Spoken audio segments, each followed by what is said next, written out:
I'm not on camera. Welcome. Episode 99 of Hip Hop High Society presents the Roundtable Hip Hop Discussion. We are creeping closer to that hundo. You feel me? One more. But of course, we always got to start the episode the right way, introducing these talented individuals I call co-hosts, my panelists here. First and foremost, we got the one and only Jay Cloud. What's going on with your homeboy? I think your camera just froze. There you go. What's going on with you, man? What's up, y'all? Were we here last week? Yeah, we was here last week. Friday. It was a Friday thing. Oh, yeah. Okay. Yeah. I was about to say it's been a minute. Looking like the brother in about to develop some photography over there, dog. You in the dark room over there, man. But it's good to see you, bro.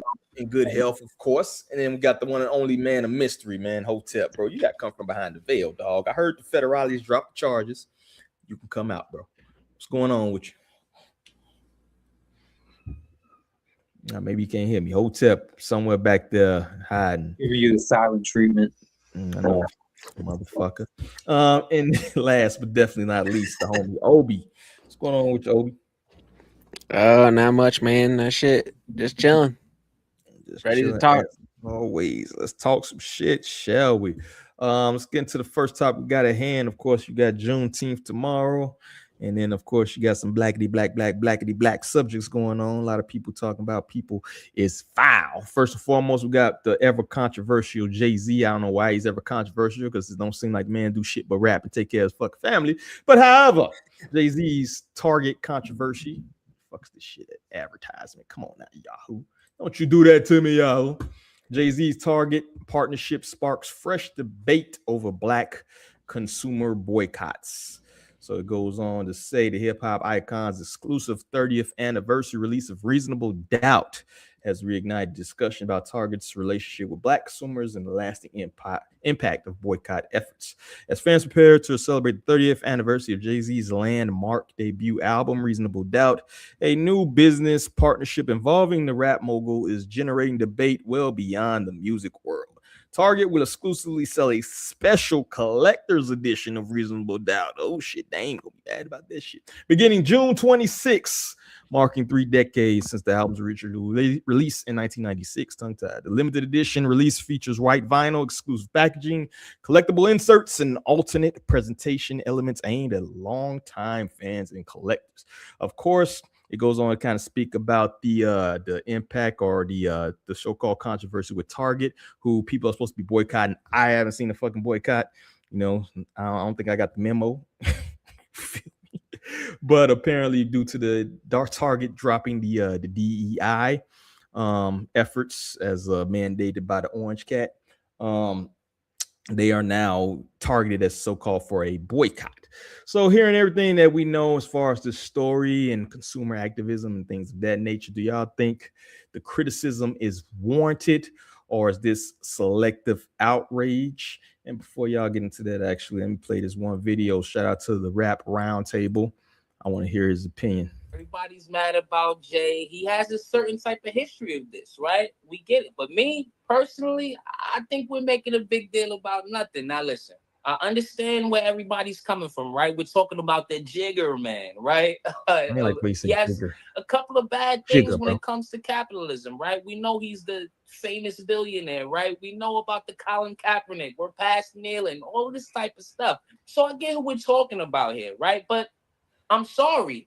Does anybody in their real life know anybody that boycotted Target? I know who certainly did it. Your favorite artist. Just a quick scan at Target.com right now. I see Kendrick. I see Cole. I see all types of your favorites. The people that you say are for the people. So all of the outrage here, I think it's kind of what Jaws would call this week's online discourse. And so when I'm thinking about all of this in conjunction with each other, your favorite artists doing this, everybody acting in real life like they're not at Target. I seen a bunch of people coming out of Target yesterday, so I'm sorry. I think this is much about, some, bloggers' time to fill in this week, things like that. Because to me, in real life, there is no boycott at Target, guys. And Jay-Z, listen, he's not innocent, right? We got 1,000 things to be mad at Jay-Z about, but I'm sorry, this is just not one of them. All right, so you heard it there. So have y'all heard of the boycott, or have y'all been personally boycotting Target or anything of that nature? Heard about it, but yeah, like it's just like blah blah blah blah.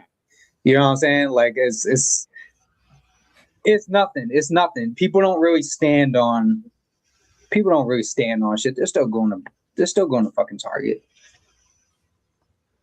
You know what Yeah, I'm no, saying? I mean, I definitely have heard about the boycott. I've never really been a Target shopper, because for me, that's kind of more of a rich store. I mean, I feel like I'm crazy, but I get some music and shits there sometimes. So, like they were saying, it's kind of selective outrage. It's funny. It's like everybody's all mad about Jay-Z and blah blah blah, but like last year, Mac Miller's Kids mixtape got released as like a Target exclusive special vinyl, and I didn't hear people making an outrage then. That was post. I'm just saying, like it's every artist. Like if you go, there's Drake, GNX is in Target. Like all these guys got exclusive Target vinyls, and I don't hear anything about that. But when Jay-Z does anything, just know that there's going to be pushback for sure. Oh yeah, There's no capitalism. There's no room. It's a business move, man. There's no room for fucking. And the thing people constantly forget is there's no room in business for emotions. There's no room in business for like all that morality shit goes out the window. And that's it might be fucked up, but that's the reason Jay-Z is where he's at and you're where you're at. You know what I'm saying? Like like me personally, exactly. I wouldn't make some of the decisions that he's made, but you know what I'm saying? Like I just said, that's why he's where he is and I'm where I am. Like, so it's like it just, you know what I'm saying? Like there's no room for like morality or any of that shit in business. Like you can't fucking Stat Quo said something perfect that summed it up. You can't move straight on a crooked road. Oh, bars. Yeah. If you're at that billionaire status, like, you're not moving off morality like that all the time. You're looking for money, you're making money moves, and that should be understood. And it seems like it used to be, and now there's a weird like disconnect there with Jay. And on another note, it's the funny part for me that I thought was interesting is like a week before, maybe even just a few days before, they announced, a 30th anniversary Reasonable Doubt release on like the Rock website or whatever it is. And I bought one.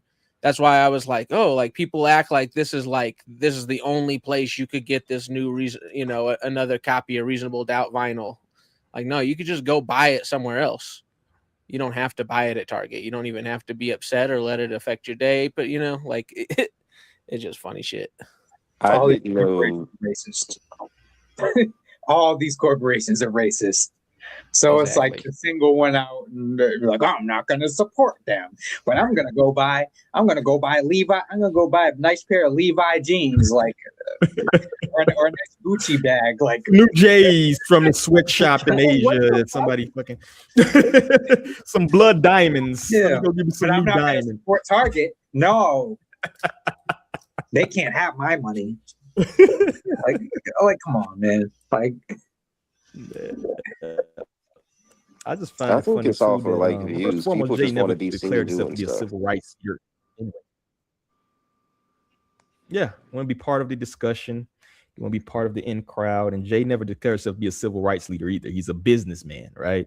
He's a fucking businessman, dog. I find it funny people more said to him about like this is more against the black community than him selling crack in the black community as a child. It's like, what do y'all think is more detrimental to the community? Moving crack, motherfucking having your CD or your vinyl in Target. Like, let's get serious here. But of course, anything Jay does, particularly with that Drake thing, and that's another thing part that I think is not mentioned, is that it's a lot of OV hoes. You know what I'm saying? I'm not talking about specifically Drake fans, because the majority of people who like Drake music are probably normal, regulated people who just like the fucking pop ass in the club to Drake. I don't fucking know. But I'm talking about the people who are constantly online, who treat it like a cult, who think they are part of some kind of movement, some greater movement or something like that. I think this is largely a lot of their doing, particularly with that freestyle shit you heard where he taking little pop shots at Drake, right? So I think that's this as well. I think, you know, they just move weird, bro. Motherfuckers is weirdos, dog, online. They got plenty of traffic, man. Fucking King Jared over there and shit like that. Oh, I hate him. I hate the King Jareds of the world, you know. I'm starting to think I just hate people named Jared. Like him, like certified Jared, fucking Jared Fogle. That's like a tainted name. Yeah, I wouldn't want to name Jared right now, man. Shout out to Cam out there, dog. Got some longevity now. We started D-handle braids. First of all, dog, these are locks. Oh, that's hilarious. This is locks. And I happen to be able to grow hair fast, dog. So it ain't been that long. Nah, Cam, they sewn into the bandana. I'm like Hulk Hogan. I take this shit off the locks and go with it. Yo, that would be fucked up. Oh shit. Oh, fucking weave. It's a fucking lace front, nigga. But anyway. No, there's niggas out here who really got lace front dreads. That's a real thing happening right now. Oh, I do every chance I get. Oh man, that is crazy. Back when folks getting braids, I know people that got weave sewn into their fucking braids and shit, bro. Like this shit was insane. But anyway, any last thoughts on this? Do we think it's going to be any kind of, let me ask this, do we think it's going to be a bigger, larger boycott of Target? Do y'all think it's even justified to boycott Target? You feel me? But I don't think it's going to be any lasting impacts. Is this just any impacts from this you think at all, or just a slow week? You feel it's not it's about Target, man. It's not even about Target. It's not even about him. It's because it's fucking Jay-Z. The boycotts on Chinese restaurants and like Chinese businesses, that's way more effective than whatever the hell going on with Target. We can't even pinpoint why we're boycotting Target. It's just funny. It's just funny. Like you see all these people like take a stand against Jay-Z and all that shit, but his numbers are like never affected.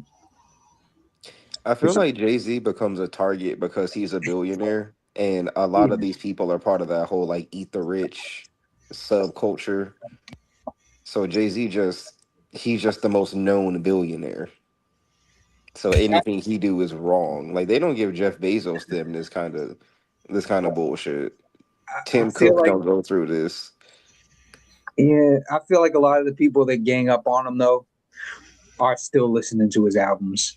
They're still like consuming his like content.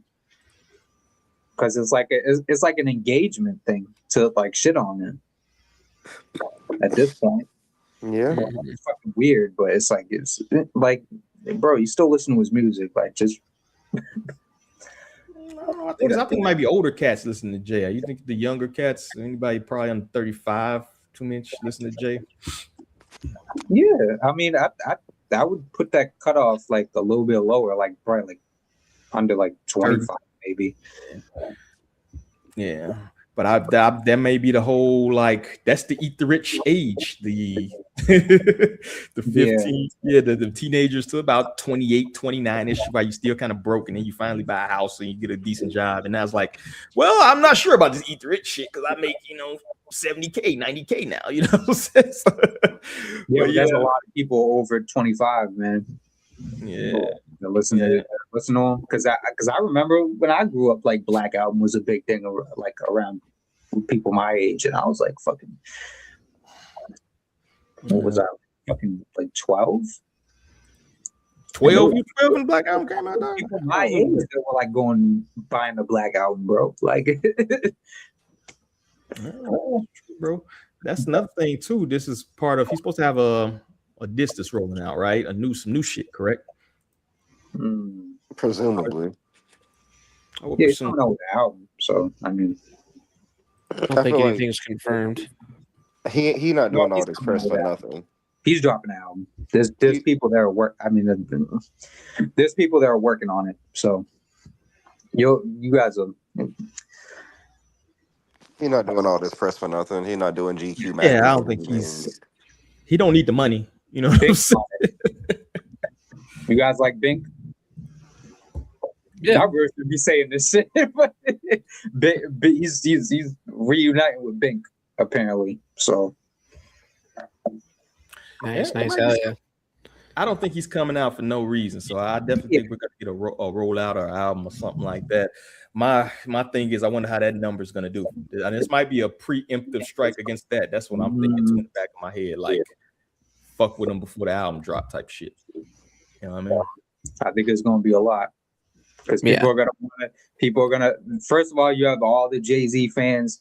Second of all, you have all the gossip people who like, oh, what's he gonna say? Like, what's he talking about? Like, so you combine all that, he's gonna do very well. Yeah, the hate listens are gonna be through the roof. Yeah, I don't even think they're gonna be complete hate listens though. They're gonna be people who, performatively hate on him. We all know who it is. We know the demographic is gonna be the OVOs, the Nicki Minaj stands, of course. You feel me? The people who think they are some part of some greater movement. It's the same, usual suspects. Nicki herself, she's gonna be playing that album. The Nicki Licky fans all month. She's gonna be playing that album all month because that's her idol. Nasty work, dog. She know it. Any last thoughts on that joint right there, man? All right, let's move on, man. Let's move on, dog. We got Uptown Records is back, dog. TDE boss Top Dawg talks partnership with Andre Harrell's Uptown Records on 40th anniversary. If you haven't heard, Young Miami leads the charge as Uptown Records officially resurrects itself with a powerhouse roster, including G Herbo and Trap Dickie. All right, so it goes on to say that Young Miami is linking up with them, the legendary label which shaped the sound of an entire generation through Mary J. Blige, Jodeci. Notorious B.I.G. is back in business with a fresh roster and a mission to develop the next wave of culturally significant artists. All right. Danielle Price, it goes on to say how they got Young Miami, and she's got that hit right now. So she's going to be one of the stories. And they're also doing a partnership with Top Dawg. That's why Trap Dickie is included on this. So y'all heard it here. The legendary Uptown Records coming back with a new roster, right? So with all that, given that the powerhouse independent labels like TDE already exist and have spent the last decade building their own massive cultural equity, do we actually need mainstream labels to come back? Should the focus be entirely on funding and launching brand new modern indies? So what do y'all think about kind of recycling that Uptown Records moniker? Do y'all think that's going to be a success, though? What do y'all think about that? And the roster, of course, the three artists they talked about.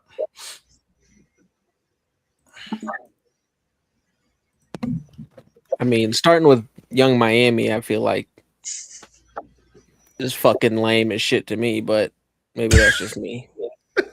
I mean, she's a major label artist though, so it's like she's the kind of artist that major labels go for. You know what I'm saying? So it's like, that's funny. It's funny and ironic and kind of full circle that she would end up on Uptown because of Diddy. Yeah, that is. Now that you say that, Hell of a catch. That's very fucking like full circle. That's a hell of a catch. Take you a year, ho, because I ain't even think about that. That's kind of crazy, but yeah, like I don't know. I mean,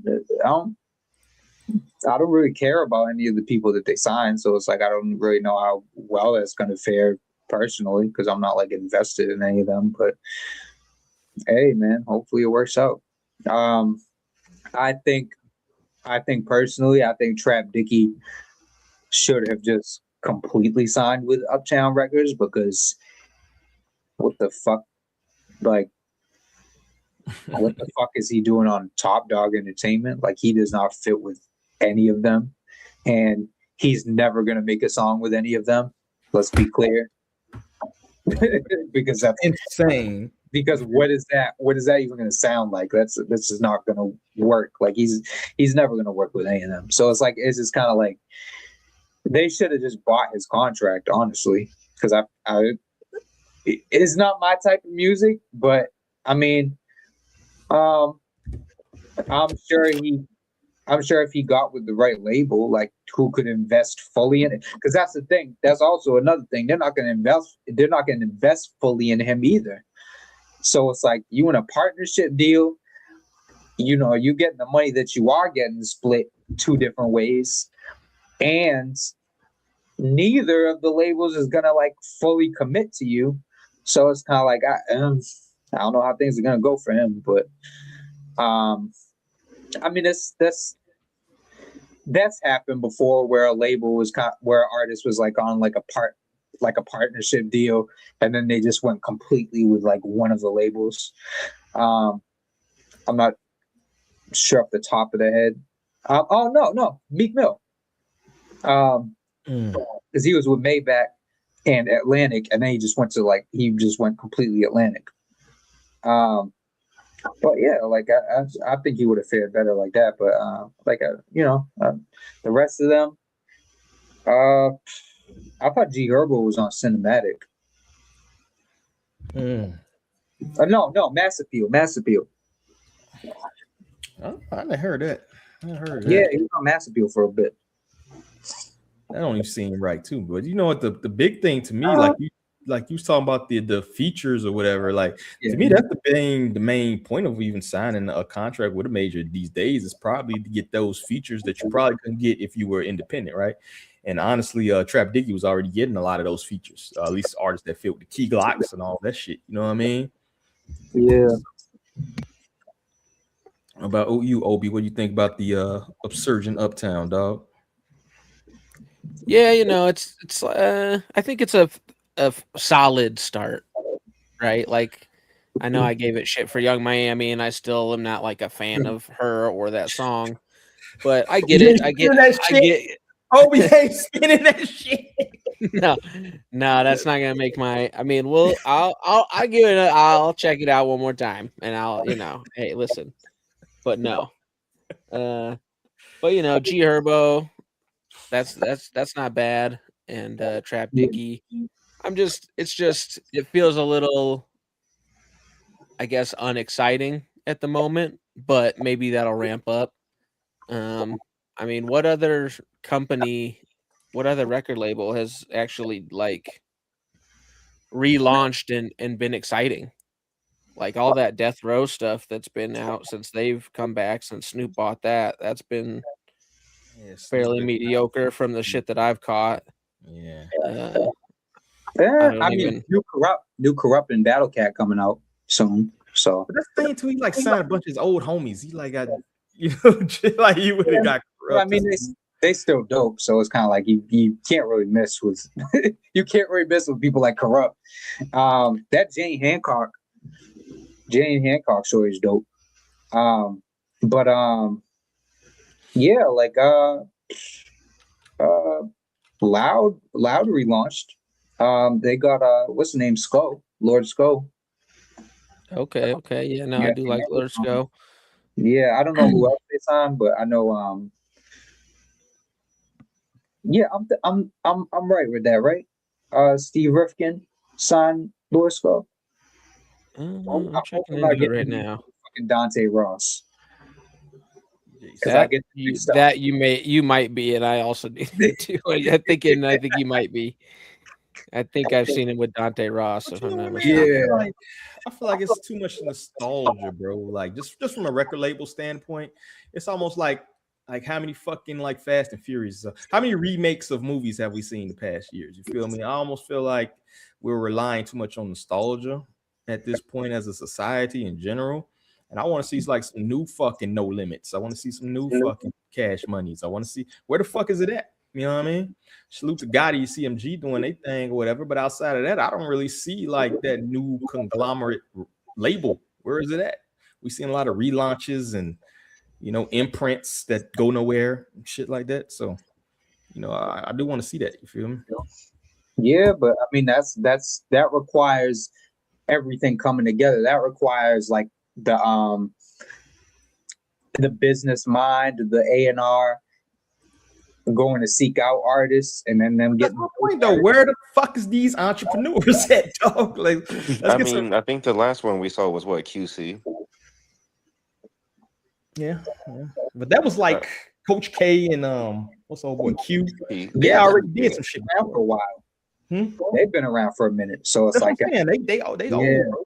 Yeah, I want to see some new blood, bro. I want to see some new cats jump out there and actually prop up something. Like, it feels like it's missing, dog. We're either recycling things or we're relying on nostalgia, and that ain't a good look to me. You feel me? Yeah, man. You know, that's the whole thing with the youth. Like, I want to see youthful people. I want to see 30 people. Because when Master P started No Limit around, he was about 30 years old, right? Somewhere in that area, maybe even 20 still. You feel me?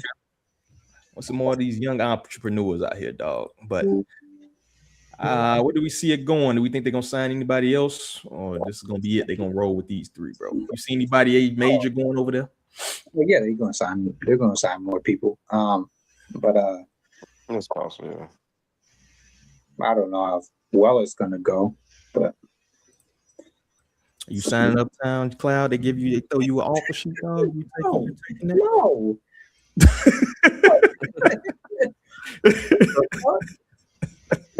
You could collab with Young Miami, bro. Young Miami on a cloud beat. I'll ghostwrite for her. She fucking write me a check. I'll ghostwrite for her for sure. I feel like she would be so fun to ghostwrite for. Oh yeah. That ain't new to me, so it's like so.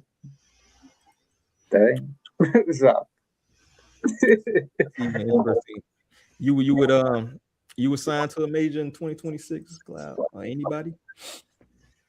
I'll sign one. Fuck them. Because that means I got to put my music on streaming, bro. And they fucking, man, listen, some shit coming out right now, everybody's music is getting scraped. Everybody. And that's why I don't see nothing inherently wrong with signing to a major label. Just if you don't have a good business mind, then they gonna fuck you. And that's just what it is. That's what any business though. Like, if you go into that room, the negotiating table, and you're not good at negotiating and you don't know what the hell got going on in here, then you're gonna get fucked real good. I know what the hell is going on in here. So it's gonna be a little bit harder to fuck me over like that. Listen, I'll sign the Shady. Sign a Shady? Of all the people to sign? Nothing else. Only because 2014? That's your line, ain't it? What, this 2014? No, I'm trying to sign the Baby Grand. Only because I work with fucking Porter. That's the only reason I was signing Shady. But I signed the Shady up on that. That's an interesting hypothetical. If you could sign with any label in their prime, bro, any era, who you think you would fit with? Who you would sign with, dog? Just out of curiosity on my end, bro. Are you asking me? I'm asking everybody, dog. No, probably Loud. Probably Loud, because they had Wu-Tang, they had a Big Pun, they had a fucking crazy roster. Okay. You know what I'm saying? So that makes sense. Anybody else, man? You're hypothetical. Who would be your label you would go with, bro, if you could choose anyone in the world, any era? Atlantic Records. I would choose Jerry Heller to be my manager. Oh, here we go. Here we go. Here's the Atlantic Records. Damn, building the dream team over there. Yeah, what was our boy Jimmy Iovine? Yeah, I need Jimmy Iovine on my exec table. No. Give me Dr. Dre with like prime, like with drugged out Scott Storch. I want like prime drugged out Scott Aftermath, Storch. your early Aftermath. Yeah. I can see that. Hell yeah. Odd Future, like just personality wise, I would have ended up in the Odd Future clique. What about you, Clyde? I mean, what about you, Obi? Who are you signing to, dog? Honestly, I was kind of thinking like early Aftermath stuff, just because of the dope artists I'd get to hang around and maybe some cool features I'd get or something like that, working with Dre and those guys. But I'd have to do a deeper dive in my brain to really come up with the proper answer. Fucking roided out Dre. Ooh, yeah. Hell yeah. Yeah, we're in the studio making Kush, dude, with Akon. Bro, I'm going Me, Dr. Dre, Akon. Aftermath. Son of the convict. That's what you make some music with Lady Oh, Gaga, shit. dog. I'm changing my answer. I'm Yeah. signing the fucking convict. And I'm getting on the fucking Smack That remix. Yeah, Just- want to. I was signed just for that. Put the blame on you. 2000, The best fucking song 2008, ever. we the Smack- best. Nah, see, if we going 2008, we the best. 2008, Oh, if Ace it's Hood, you gonna be the 2008, Ace Hood? put me on so Yeah, death me, record. Ace Hood, Rick Ross. Yo. Oh, fuck that. I'm signing the fucking convict with Cardinal Alpha Shaw. All right, well, I'll meet you on the remix. Fucking whatever that's like. Oh my god. Any last thoughts on the Uptown resurgence, man? Well, good luck, Godspeed, man. We need some more good music. Hopefully, they can sign some people of relevancy and kind of definitely big up the culture. You feel me? Y'all remember the Lil Wayne album? The Lil Wayne and T-Pain album? T-Wayne, yeah. Oh yeah, T-Wayne? of course. Yeah. I'm doing it with Akon. Sign a convict and do the whole album with Akon. A Cloud. A Cloud on the way. Yes. Y'all, Oh man. Mystikal, man, bro. This is Yikes. sad.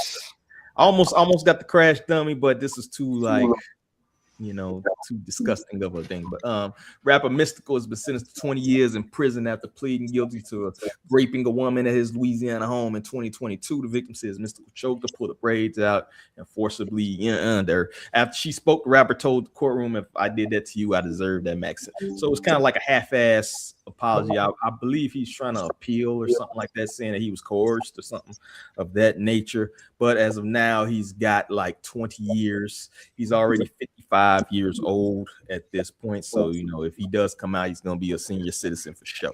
But with Mystikal pleading guilty and receiving a 20-year sentence for a second conviction of this nature, and I think it might be his third accusation. It's only the second time he's been convicted. It marks a definitive tragic end to his career. As consumers and commentators of the culture, how do we approach the legacy of artists who undeniably influential to the Southern rap boom of the late 90s, early 2000s, but whose severe real-world actions completely overshadow the music? What's going to be the last and what's going to be the legacy of Mystikal, dog? Is this shit going to overpower the actual music and, Oh yeah. Yeah. Fuck him in his music. He's right where he belongs now. Yeah, no, then some weird crimes to be accused of. Yeah. Yeah, particularly when you got songs called like Pussy Crook. He has a song literally called Pussy Crook, bro. So they're gonna show him what a real pussy crook like. I don't know, man. It's already about 20 years deep. He might be the big. He might be on Yard. He might be one of the ones out there. He might be the nasty Nate on the Yard at this point. Shit, you know what I mean? And, I've been hearing that Mystikal was on that type of time pretty much my whole life. So yeah, he do need to go ahead and sit in that hole for a minute. Nah, he needs to sit in that hole for the rest of his life. The way he was going. I mean, Adrian Broner, boy. Yeah, at all. Really, like I don't have any sympathy for rapists, but yeah, that's terrible. And then I think what makes it so bad is just like Mystikal ugly as fuck. So that woman was scared, like yo, shit. And what's crazy is No Limit. I believe No Limit and Cash Money about to do a tour as we speak. Tour. Yeah, he would be on it. He would have been a headliner of that shit, bro. Oh yeah, he would have been a headliner of that shit. And instead, you're gonna be headlining somebody else. Well, yeah, he was going to do some more crazy shit. Like, yeah, let me find. Hold on. You're a freaky frog. Freaky frog shit, bro. Yeah, whoever lost Mystikal will need a Nobel Peace Prize because he was about to go on like a tour of just debauchery all over the nation. Yeah, that's another thing too. Who knows how that would have ended, right? Yeah, Man, and I seen they actually did what's the like the 2B version of Behind the Music that they used to do on like TV1 or some shit like Unsung or something like that. I forgot what the name of it, but they had recently did a one with Mystical, and he was going back to his home in New Orleans and shit. They pulled that motherfucking episode out of syndication so motherfucking fast, dog. Like it was right between this shit. Like you probably have to fucking bribe somebody to find that episode now. But it was just ironic that they recorded that. And even after what he did before, I think the public was willing to forgive him. He had some features. He was on like what's that dude's what's the Haitian cat name, dog, the rapper? All Gold Everything. What's his name? Trinidad. oh yeah, He yeah. had a track with him and Lil Dicky and shit. So he had a couple tracks that people featured him on when he got out. So I think the community was like gonna embrace him, forgive him for what the fuck he did. And then this second go around, I think kind of like the nail in the coffin. You feel me? So yeah, ain't nothing really to say.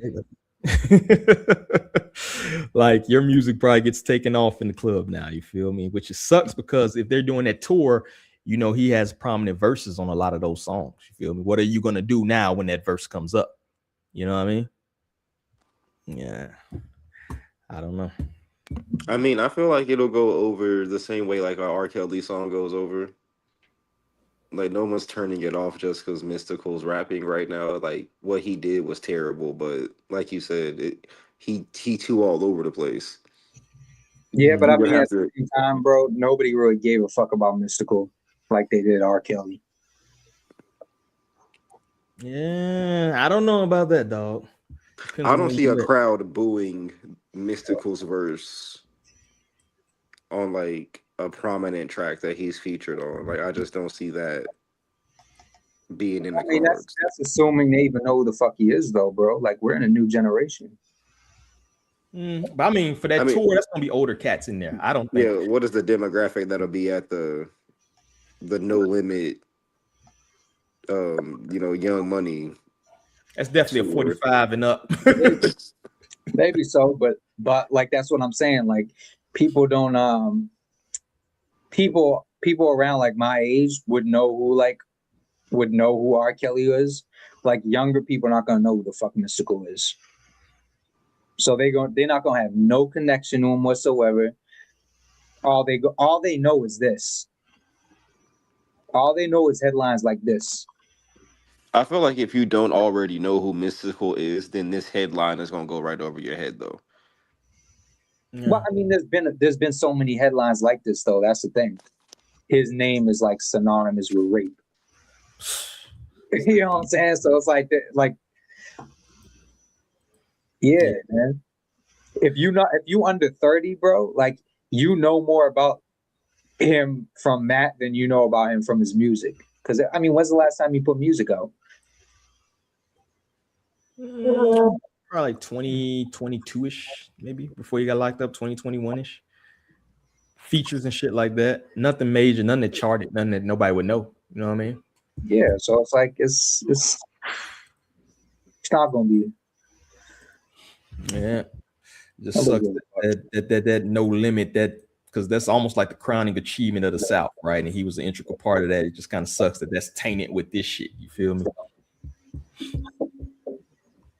He ain't saying nobody's legacy but himself. I don't think.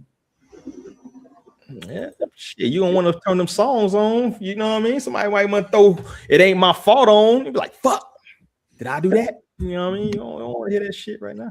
But yeah, I feel you on that, dog. Do you think other artists get more flack for being like having a fucked up like past? Like we got allegations against the game. The game doesn't really get. Not that he's been convicted. I'm not saying that, but do y'all think other people get a pass? Well, you know what I mean? Only one I've seen really get a pass is fucking Kodak Black. And that shit baffles me because I'm like, oh, this nigga's a fucking junkie and a rapist. Like y'all fucking this nigga, y'all still fucking this nigga like that. Like, I'll do you one better. Tiger. Yeah. Well, that man. Look, I don't see how that man even still anything. That's the most documented. Yeah, that man skated past some shit. I mean, that who's he no getting the one else pass? could have skated past. Who's he getting the pass from though, bro? Like white women? Yeah, true. White women and Latina women? But nah, think The about only it. people I see giving him a pass. Everybody else makes fun of him. He's a fucking punching bag, bro. That I- song he got with what? Who was it? Offset or what was Offset, yeah. Tiger's still like king it? of the Came summer. afterwards. Yeah. So Are you talking about that song Taste? Yeah, Taste. Yeah, I mean, he nobody respects him. Like his songs are able to do what they do because of women. It's kind of like that thing of like this shit is trash, but women love it, so and like Drake. that shit gets women like activated a certain way. So it's kind of like you're not really paying attention to the song or the way or the person who made the song. You just focus on, you know what I'm saying? Like you're not really thinking about all that.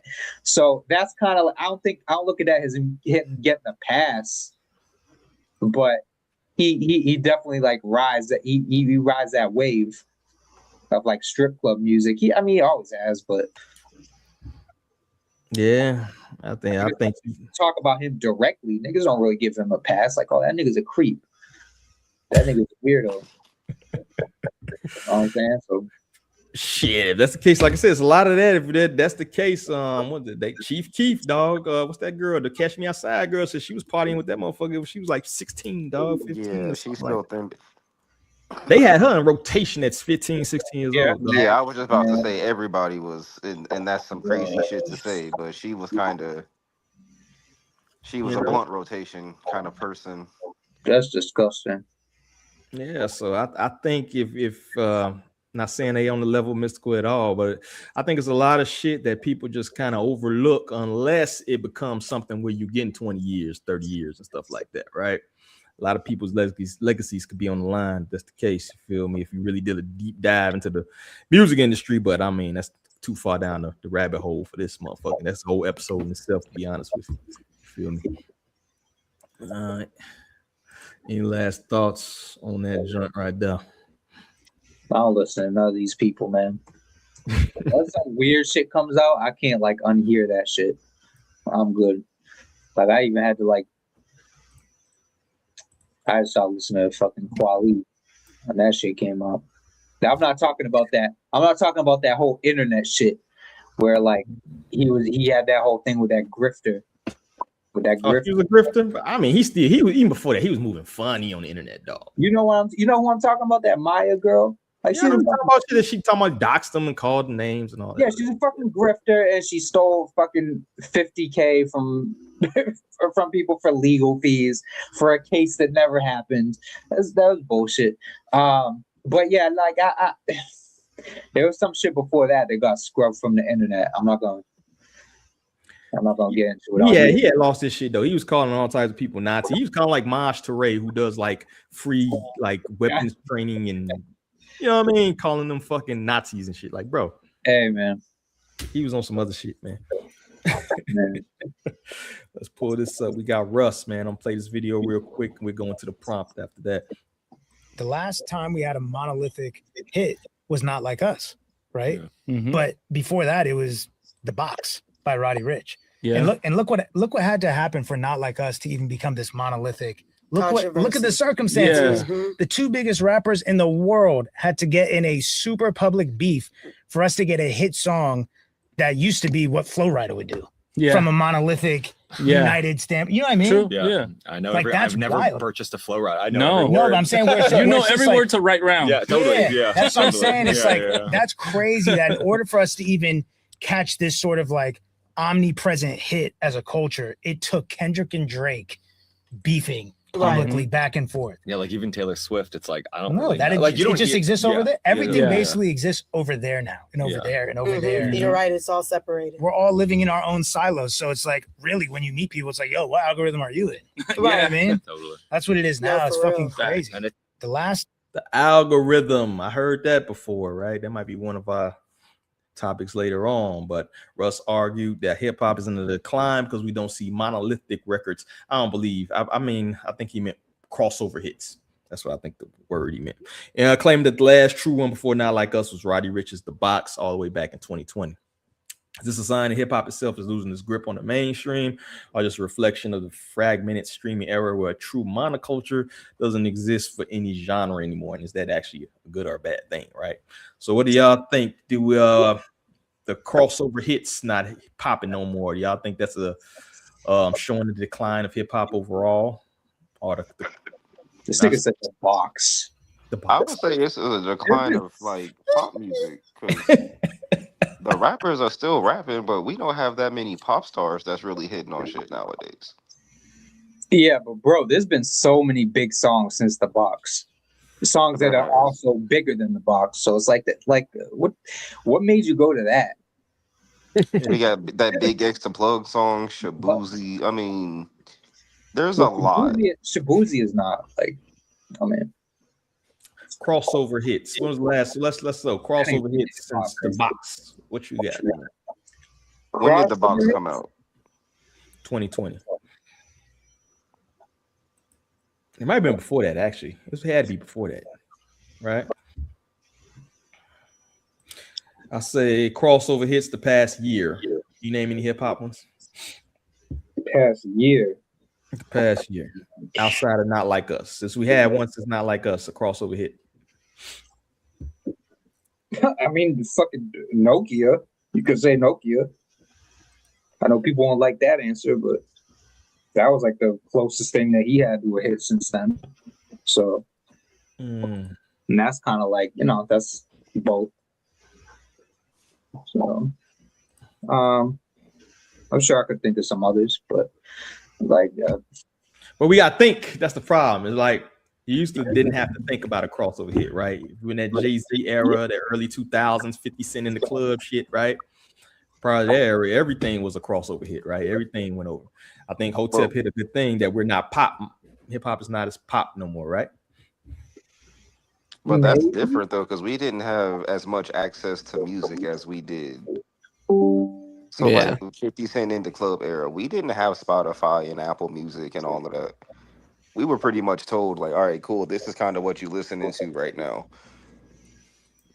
Well, yeah, I mean, even their example of Flow Rider, right? It's like I've never bought a Flow Rider single or album. Yeah. I'm not out here. I couldn't name he said what, Right Round or whatever the fuck. I couldn't name one, but yeah, he's got mega hits and shit. But that's because the radio and the machine pushed that like that. Now it's a different machine, so things are different. It's just. No, I'm not saying I've never liked a Flow Rider song, but I'm also saying I don't particularly like in my brain. I couldn't like. I mean, I have a terrible memory anyway. The boots with the furs. Yeah, that's man. No, of course. But I'm just saying that's also just was never the hip hop I knew or like that I like was loving and into. But it's also shit that I knew 100%. You know what I mean? Because it was played at parties, it was played on the radio, it was pushed to everybody like that. You know what I mean? Like it was unavoidable. Whereas now music can be avoided, to be honest. Yeah, I mean, I think that's a big part. You know what I'm saying? Like everything is so fragmented that it's really like almost impossible for something to be like as dominant as music was like, 20, 30 years ago. Like there's just like, I don't want to listen to that. I don't have to hear it. Man, people are making fun of Black Eyed Peas for fucking for I Got a Feeling. It's like now you get none of it. Now you get none of it. Now you get no music like that. And listen, that's why you appreciate it during the time. Like that was my shit. You think that creates an echo chamber though? If you depending on how your algorithm is, and if you get caught up into this one sound. Yeah, that's what algorithms basically are now. Like they're echo chambers of what you like and what you like choose to consume, the type of content that you like enjoy. Like that's an echo chamber, essentially. Yeah. So yeah. That could be good and bad, bro. That's why I always tell people, man. Like, I think that's why DJs are important, right? That's like the running theme that we've had the last couple of episodes. Like the DJs don't DJ no more. They just play what the algorithm says they should play. Right? No, they running down the top. They either running down the top 100, or they taking fucking pay. They playing some like unknown shit that's not even that good. Mm-hmm. Yeah, that's really all it is. DJs now are fucking cooked, but you get the same fucking 10 songs, dog. So it's kind of like when he was saying like they didn't push our back in the day. It was no variety because you couldn't tailor your listening experience. I mean, is it really different than today? If you're in the club, or if you're listening to the radio, or if you happen to, you know what I mean, or if you throw on the shuffle and it's on the top 4, you're gonna hear the same songs, right? So is it really different than now? I don't know. Yeah, if you're not in the club, you have complete control over it, everything that you're listening to. Like before, if you weren't buying CDs, you would listen to the radio. You only had those options. So now it's like you have the whole internet, man. Like you could find like some fucking guy in like Minnesota with like 19 monthly listeners, and that's your new favorite artist. Like, well, a lot of people doing shit like that. You think? What's the percentage of people you think go on a hunt for dope shit outside of our weird asses? Because we kind of got to do it. That's what I was gonna say. Like, it's the discoverability. You could discover people that are like super talented and nobody knows who the fuck they are. But now the internet is such a giant fucking pool. It's like the ocean. It's all these people, and it's like chances are like you find somebody like that's dope like that with like 19 monthly listeners, chances are you're going to be like number 20 for like 2 years. Nobody, like you're going to be the most recent person that found them, and they're just never going to pop off no matter how talented they are. There's just too many fucking artists now. Bingo. And there's no barrier to entry. Bro, I just wrote that motherfucking shit down. Swear to God, bro. Like, there's no barrier. I think I was having this conversation with Obi the other day. I was like, you know, the reviews, like, people offering like, yo, like, how much you charge for reviews, blah, blah, blah, blah, blah. And like, bro, it's a music review. It never occurred to my mind, like, bro, it's a fucking music review. I'm just gonna review your music. Why the fuck would I, you know what I mean? Like, but it's like a barrier to entry. Like, if you don't, now it's like you got 50 million people and like half of the shit is not good enough to even, you know, not to downplay anybody's art, but like you said, it's too many fucking chefs, dog. Not enough kitchen. You feel me?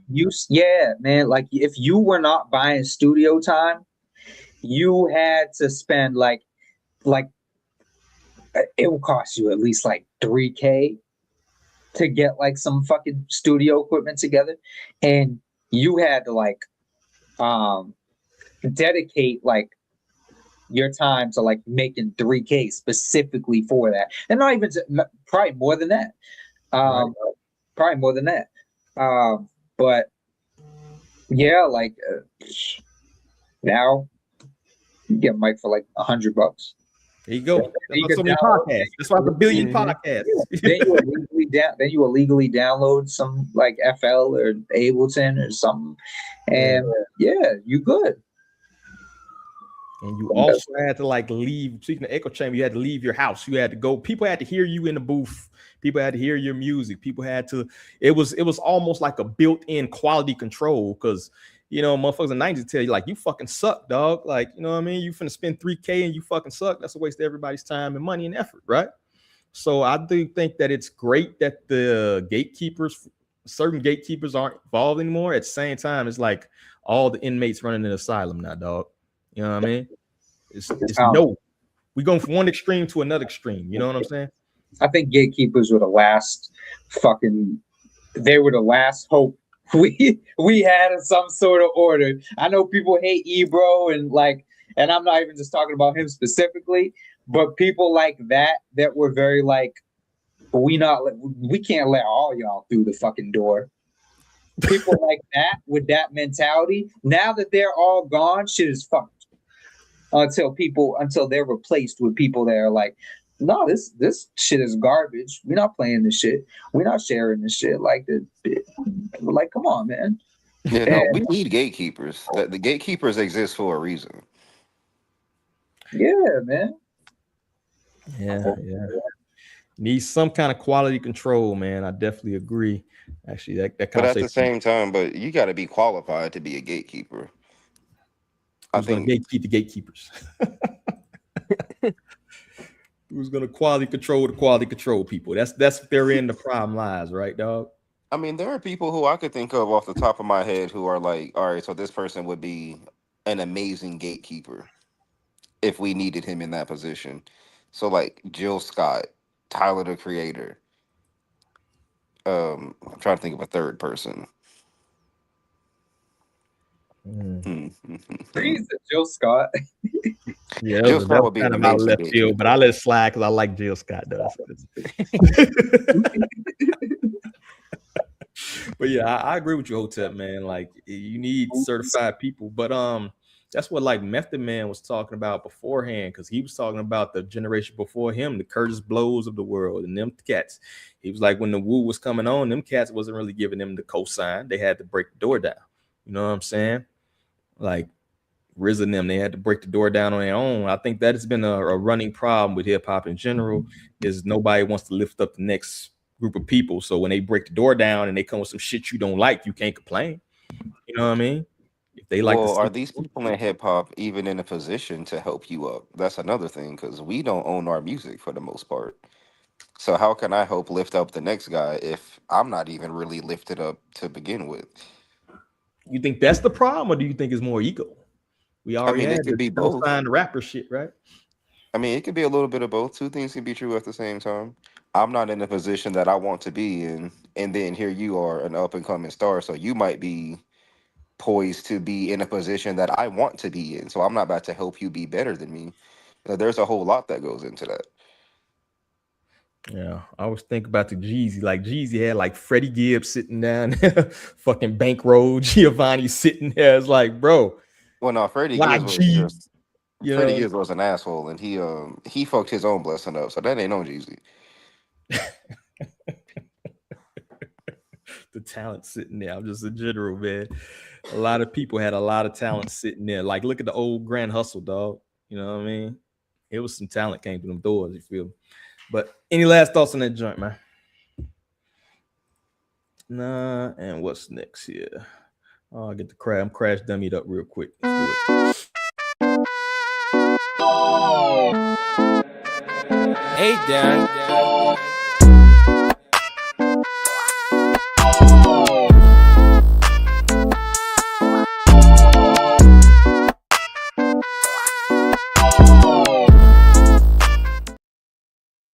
So crash dummy of the week, we got Dame Dash. Did he get it twice this year? He might be giving Soulja Boy a run for his money this year. Dame Dash and Nicki Licky, who I'm dubbing the 2B Bonnie and Clyde right here, bro. They recently released a song called Cheap Teeth. I guess it's supposed to be taking shots at the recent Jay-Z freestyle that Dame was mentioning with his teeth falling out his mouth.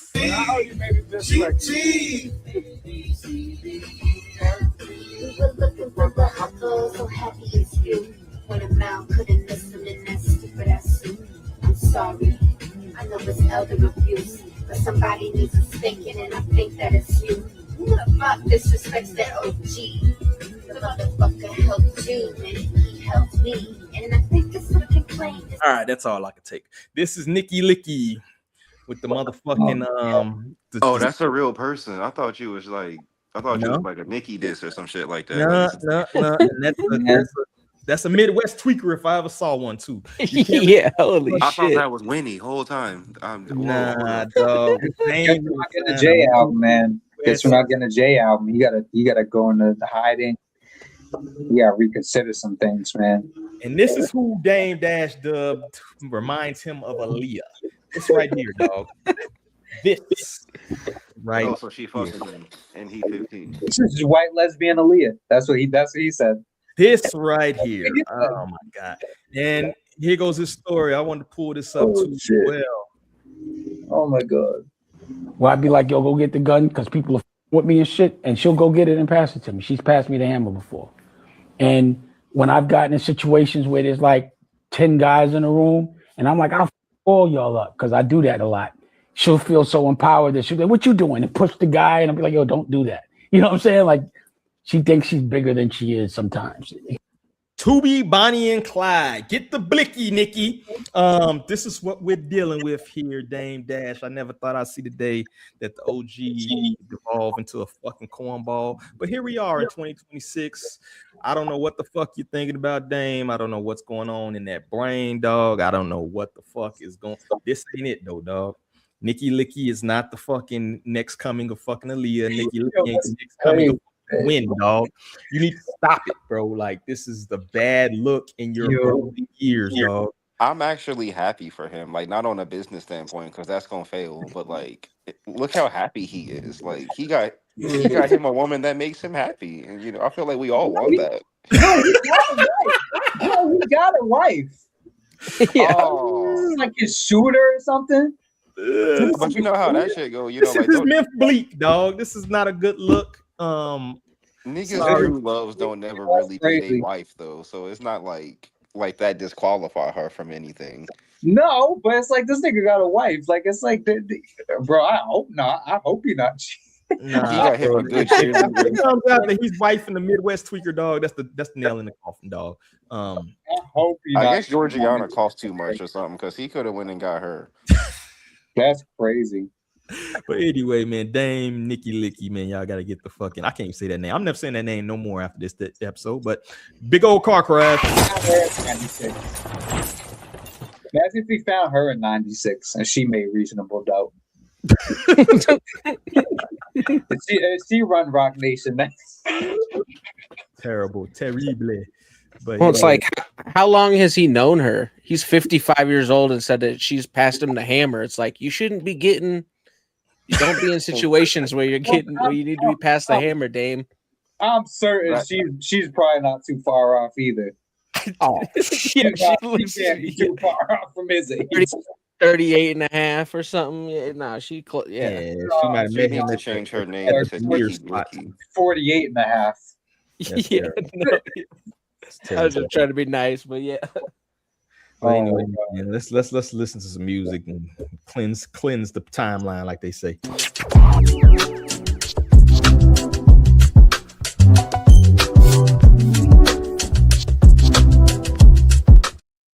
If this is worse than Nikki Licky, I'm shitting on it. No, please, it can't be. You can be the judge of that, dog. We got John Black with Politics. Make sure y'all mute your mics. Check it out.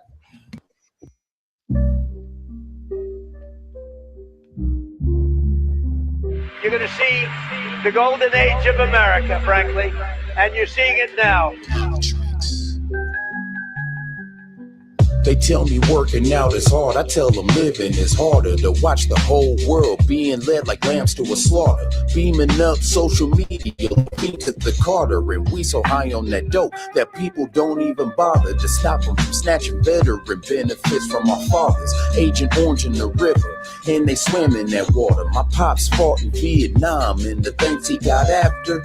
News from the doctor, they saying it's cancer. I ain't looking for answers, I already know the drill. So what's a G to do? How you gon' shoulder the bill? He put his life on the line and had to go for the kill. I ain't no activist rapper, I'm just exposing the real casualties of democracy and capitalism. They can't rewrite the history while history is still living. And now my son in this system, and the cycle repeats. Shit's deep, and I ain't getting no sleep about these politics.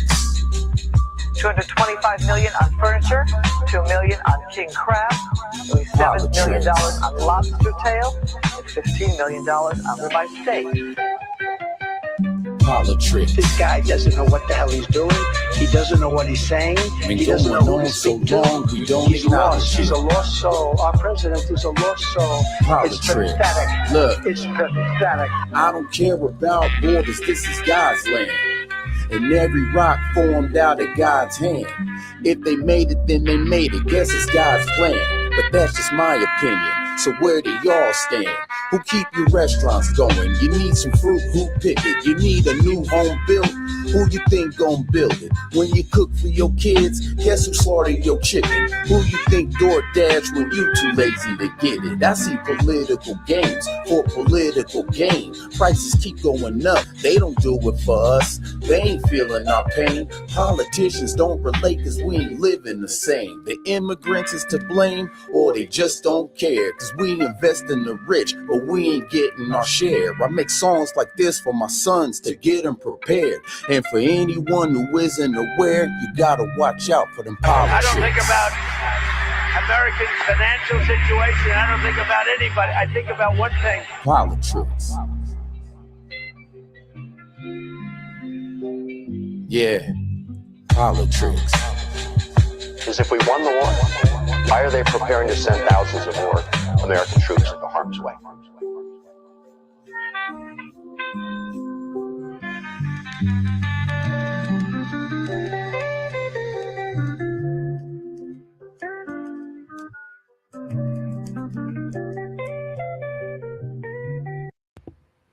All right, there you have it. Politics by John Black out of San Diego. And first up, it's going to be moi. I don't know why I did that to myself.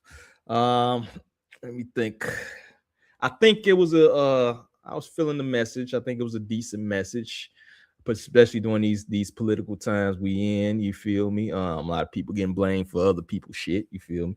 So I did dig the message. I think it was a good way, you know what I mean? Maybe help some people who are going through some frustrations and shit like that. Just musically, I found it to kind of be some shit I heard before. Like we had Silver and Gold one of them weeks past, and I thought that was a better track. Musically, that kind of conveyed the same message almost. You feel me? This to me was, I ain't gonna lie, it was kind of boring to me. It's kind of some shit I probably want to listen to again. You know what I mean? I can see how some people feeling it, you know what I mean? Maybe that stress relief or, you know, resonates with them or whatever. But just in terms of just even the political message of it, it's shit I've heard before. You feel me? So this week I'm just gonna have to go thumbs down. But as far as the flow and stuff like that, you know, I got to hear some more music from the brother. You know what I'm saying? Like the flow wasn't bad. It wasn't choppy. It wasn't anything like that. It just was a little too slow paced for me. I was dozing off a little bit. You feel me? Hotel, what you think, dog?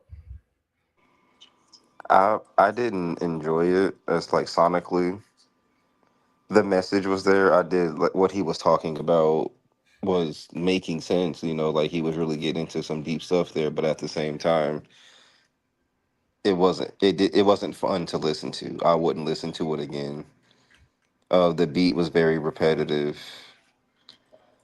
It almost felt like I was being lectured and not listening to a song. Harsh critics, dog. Harsh critic hotel. I'm not being harsh. It's just I'm not being harsh. It felt like I was being lectured. You need a lecturing sometimes, motherfucker. But thumbs down. We got you, bro. Cloud, man, you gonna just change the streak, dog? What you think? There's only enough room for one fucking John out here, man. Mm-hmm. Okay. John Black. No, John Cloud. But it wasn't really doing it for me, man. I'm not gonna say it was like trash. No, I don't like say it's trash. Garbage or any of that. But it was a little bit like gotta get some better beats, man. I would have liked to hear more energy too, and like the delivery. But yeah, man, it wasn't it for me. All right, man. All right, Obi, you can be the saving grace, dog. What you got, man? All right, it's all on me. Yeah, I'm feeling pretty similar to you guys. I think I maybe like the beat a little bit more, although I understood it feeling repetitive. But yeah, that flow was like good enough, solid, not bad, but also for me a little bit too slow, and was just a little bit too slow of a flow for me personally. It's hard for me to get into that kind of paced flow mixed with the beat, even though I liked it, but maybe it just wasn't the right matchup. I'm gonna have to give it a thumbs down this week, but that's not to say that it was like a bad song. It's just like y'all were kind of saying, not one I might be coming back to particularly. Yeah, I just think that the energy wasn't there. I think that's a track, particularly if you hitting deep subjects like that. I think a little bit more energy in it would have greatly elevated, even with the same beat and everything else. I just wanted to hear like some passion in it. Like Hotep said, it was more of a lecture. If it was like some fiery emotion, because we heard shit like Pac has some very like, you know, ABC lyrics, but he's got that passion. You feel me? So when you're attacking something like that, you gotta be like, fuck this shit. You know what I mean? Yeah, but I feel like that beat like only allows for so much of that. So it's kind of like he could only really like go so far with that beat, man. Like that. He had pockets he could have played with, bro. He had pockets he could have played with, bro. But yeah, but I don't know. That beat sounded like some like fake Derringer shit to me, man. Like I really like it. It's a remix. Hey, man. But shout out to the brother, man. I've had exchanged some messages. I told him we would review it tonight. You feel me? He actually sent this over to us. You know, not like picked it out the blue. But like I said, it wasn't a bad track. It's just nothing that, you know, a few little tweaks here and there. It's just something I wouldn't personally have on my playlist. I don't think any of us. But I get what he was trying to do, definitely. And I'm not even against him putting that message out there. It just wasn't. Yeah. You know what I mean? Execution matters, man. Like it's you can have a good message, but it's got to be like how you put the message out there, like how you deliver it, man. Like I'm gonna feel bad if he made the beat too. That's always when I like. I don't think I gotta look again. I gotta look in the thing. I don't think he made the beat. I don't think I don't think he produces, but we got All Down. I don't even know what All Down is. We haven't gotten in a while. Yeah. Get them niggas out of here. That's kind of harsh. But make sure y'all check them out. Once again, we always give a disclaimer, dog. This is one song. You never judge an artist off one song, particularly if it's not. That wasn't even a garbage track. It wasn't nothing wrong with the flow. We just wasn't feeling it at the time. So let me see if I can pull up his Instagram here. I pulled it up. You could have something that's fire, man. You could have something that's great, like one of the craziest joints I've ever heard. So I don't know. My bad, man. I didn't save your thing on here, but I would definitely put it in the links and make sure. Bring up Nicky Licky, man. Yeah, we'll get that off my screen, dog. So let's go back to that. Well, make sure y'all check out the man John Black, San Diego, man. He's definitely doing his thing. Older cat too. I like to hear people probably around my age. I'm saying older cat like I'm a spring chicken or some shit. But San Diego. Shout out to my guy. Ab Joe. But make sure y'all check it out. And any last thoughts on the track or any about John Black or anything like that? Any words you got? Oh man, keep pushing, man. Keep pushing, bro. Keep pushing, bro. For sure. Pull the next topic. We got Lord Jamar. I know you've been anticipating this one, Cloud, bro. Oh yeah. Really great one. The Art of Dialogue. Did the Art of Dialogue did they sponsor the show? No, this isn't the Art of Dialogue. Well, no, the video wasn't on it. The video was that dude who does the the breakdowns for the Joe Budden, like the Joe Budden drama shit, like the what's the name? Danny? Oh. Yeah, he created a whole channel and he orchestrates these. So this ain't the first one he's done a few of these. No, man. I'm like, oh, he finally found a fucking use other than gossiping about Joe Budden. That's wild. That's fucked up. All right, let's play this joint right here, man. We got Lord Jamar debating a bunch of Gen Zers. There's always going to be some positive and negative within everything, but it's what is the balance? And what I'm saying is, at my time, there was positive and negative, but it was a little more balanced. Right now, the negative is outweighing the positive. Maybe your algorithm is negative.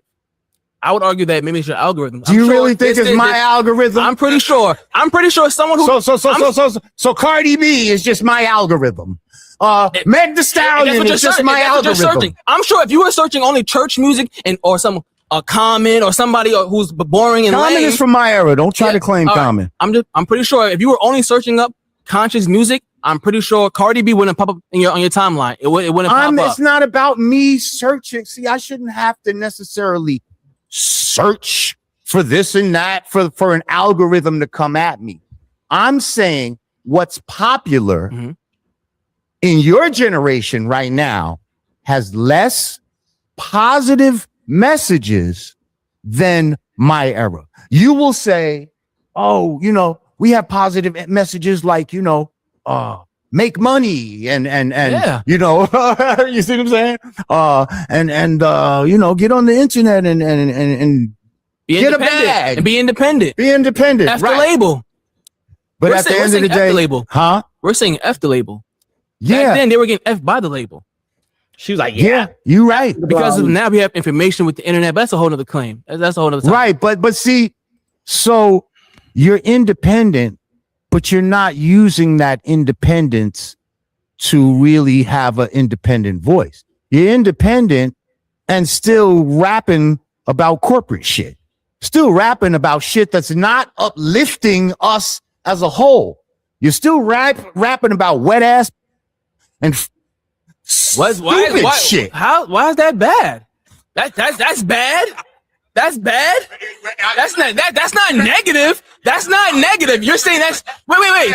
Are you saying that wet is negative? I want to make is that what you're saying? Now, please clarify that. Please clarify that. I'm not saying that wet is bad. All right. The WAP.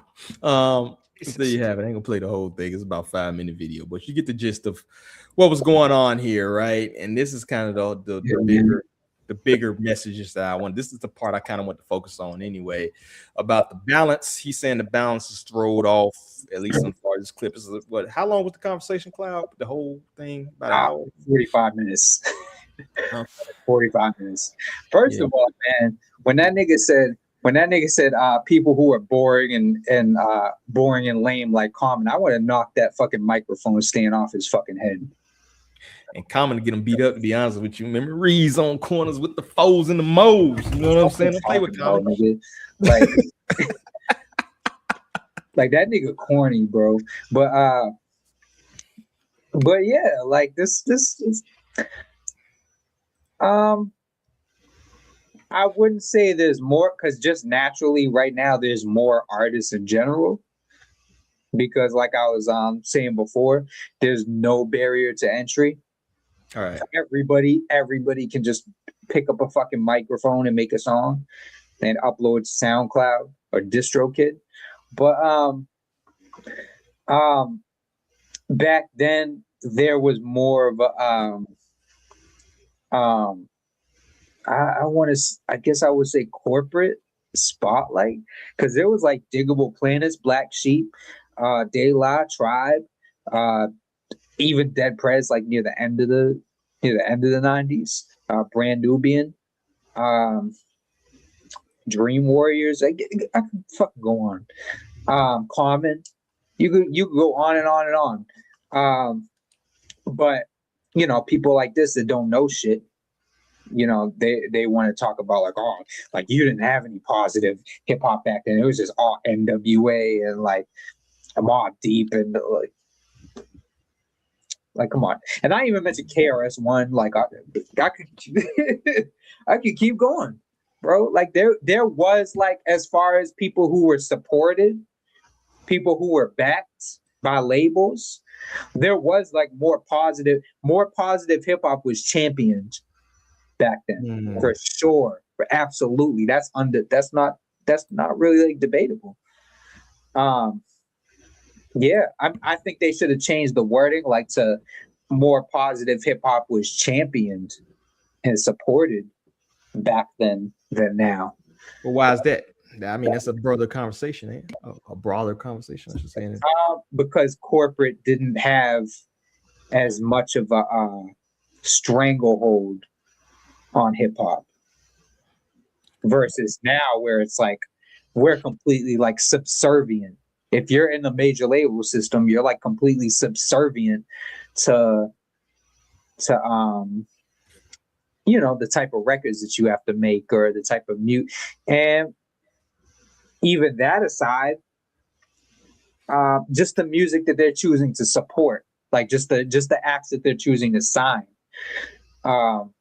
If you make positive hip hop in 2026, you're not getting signed. You're not getting a label offer. You're not getting any of that. People like Lecrae, like I don't even think Lecrae's like Lecrae's not signed. He's like one of the first people that came to mind. Like he's not even signed.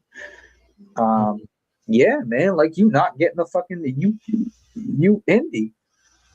Will you get like a following making that type of hip hop? I don't even know about that anymore, man. Like, cause it's like niggas like this that will echo that sentiment, like, oh, that's boring and lame. But you got your algorithm, right? There are people listen to Chris Patrick. He's very wordy and he puts a lot of smart shit, right? So you have you might not be a superstar. You probably won't get to superstardom, right? He's dope. I don't know if I would say he's like fully in like the I don't know if I would say he's just kind of like traditional hip hop. Like no knock to him. I would say I don't know if I would say positive. Like I don't know if I would say like leaning all the way to it like a Common.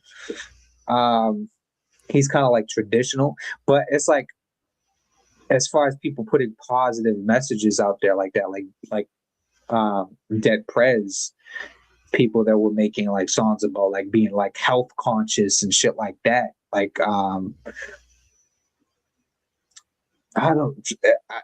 just don't know if people like Dead Prez had the balance, right? They had the game, the system song. Hell yeah, we told Robin. But you know, like you said, it was a balance and all of that. What do you think, Obi? I ain't hear much from you on this. Do you think the balance fucked up or what? No, yeah, I just didn't want to interrupt you guys. Cloud was going. He was saying cooking. what needed to be said. No, don't jump in front of a chef. You know what I mean? Fuck. But yeah, no, I mean, I think there's a clear lack of balance. Like Cloud said, it's undeniable, it's inarguable, which is why like I don't even watch this kind of video because it's just like you're picking. Like even just from the clip, you're just like, okay, this guy's completely uninformed. He doesn't know what the fuck he's talking about. Like, why are we even putting him in a room with Lord Jamar, who, hate him or love him, is informed? You know what I mean? So it's just like, yeah. So it's the kind of content I can't watch because it gives me a fucking headache and just drives me crazy listening to those folks. But yeah, there's a clear lack of balance, and it's like point to somebody that's major and signed and pushing positivity like any of the people Cloud just listed off. They tried to do one and y'all haven't sent them. You feel me? He's trying to y'all haven't sent him. Forgot about him. I mean, he haven't sent himself a little bit, but I feel you know. He's definitely one of the more listen, man, like fuck all the controversy and shit. Like he's definitely one of the more positive. But that kind of proves my point. Yeah. Even all that bullshit aside, people were making fun of him. Yeah, that's kiddie music. Oh, that's corny, fucking. That's lame. That's you know what I'm saying. But it's like y'all. Yeah, man. Like people just don't like react well to positivity, man. Like nowadays, you know what I'm saying? Like, yeah, you always say you come to what the Bane say in that movie about coming to the dark, and I was born in the fucking dark. These niggas is born in the dark, bro. Like positivity gets you ran out the room. It's even like scientific fact that people like 10 times more likely to react to something negative than positive, particularly on social media. Right, just scroll right past some positive shit. That's why I never really wanted to shit on La Russell like that, because all of the other bullshit aside, someone like him is very necessary right now. and just seeing people chase him the fuck away because of him saying some dumb shit. He said some dumb shit. He fucked up. But seeing people run him out of like, or try to run him out of hip hop was just kind of like a little bit saddening. Yeah, nitpicky, man. It was talking about Little Wayne, and honestly, bro, Little Wayne puts out some very mind numbing fucking bullshit. Like, Yeah. I love Wayne, but come on, Yeah. man, let's be serious, dog. Nothing what La Russell said was wrong. Oh, I'm on the side. He wasn't wrong at all. No. And the thing about what he said is he didn't say Lil Wayne has no substance. He said Lil Wayne has a very minute amount of substance in his music, like one song out of every fucking 20. Yeah, we'll be talking about some shit. Yeah. And he's not wrong. So you're not lying. I was listening to Mirror the other day. That's like the one song on there that's like, all right, let me listen to this shit. But I don't like that, man. I don't like how we like make, and it's not just him. I'm noticing a pattern of it too. We make fun of and like ridicule and like chase away anybody who's like representing any sense of positivity. D1. Yep. D1. First of all, before the Clips reunited, nobody was trying to hear fucking No Malice. Mm-hmm. And he was putting out albums for years. He didn't stop rapping. He didn't stop rapping at all. People, he's back. He never stopped, bro. Mm-hmm. So people didn't want to hear that shit. Lecrae, people have a fucking aversion to Lecrae. I could keep going, man. Like people like him said, feel that way about Common. Yeah, man. Like people just have a like very like strong aversion to anything that's like very positive right now. It's because we're in a fucking engagement society, bro. Like positivity does not like shock engagement, bro. The Charleston Whites of the world, the people who want love that. They love that. Yeah, they love that. Eat this shit up, bro. People love that. And that kind of, I want to circle back to some I think you said, Cloud, earlier about as far as what they pushing or what the was kind of talking about how the major labels, or even Jamar in this clip was talking about how like the labels was or at least what's mainstream was actually, he didn't have to search for anything. Everything was right there, the positive and the negative. Now, is the decline of that balance due to fucking the record labels, or is that due to people's sensibility? Right, we're at like literacy levels are like at all-time lows as far as the modern era since people been able to go to public school, right? So are they just feeding what people want, or is that what society is right now? That's what society craves.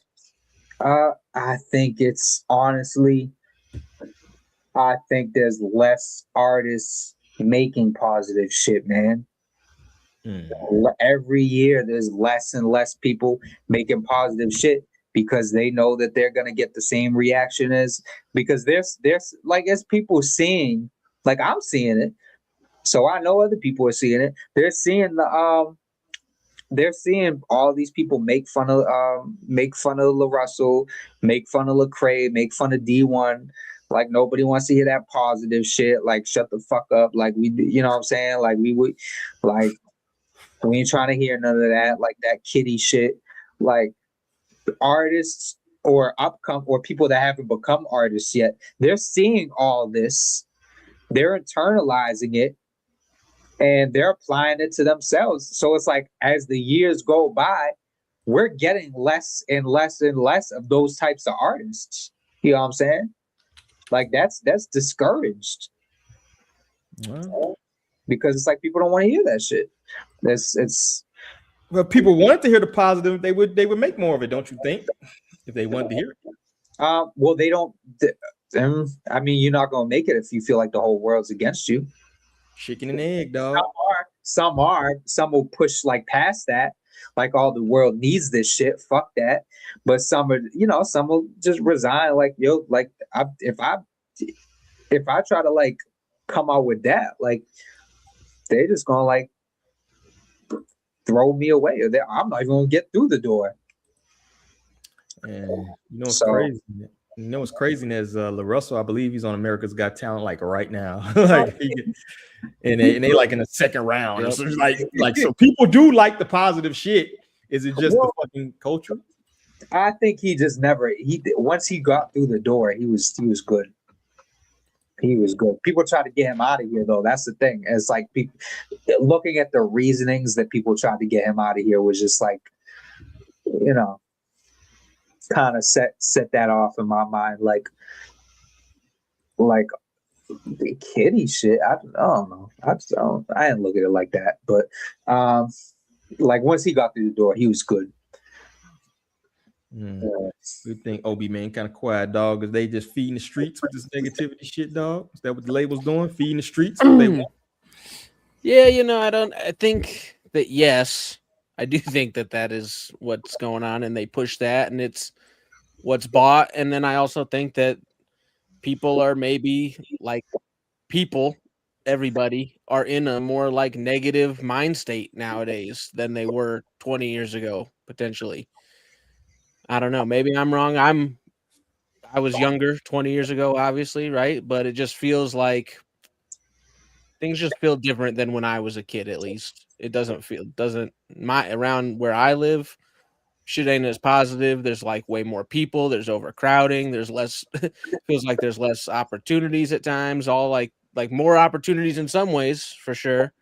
So I just think that it's a weird time too, where it's like, yeah, people are consuming that negativity, people are feeling negative a lot of the time. Like it's just a weird timeline we're in, and I would love to see more positivity pushed, but you know, like we said, it's like that shit's not really like getting made in enough amounts to even like catch on in a big way, it feels like, or like to like I'm trying to think of somebody that's like 100% of a positive artist and makes music that would like a label would be like grabbing and wanting to jump and put money I into. mean, I think it's balanced, right?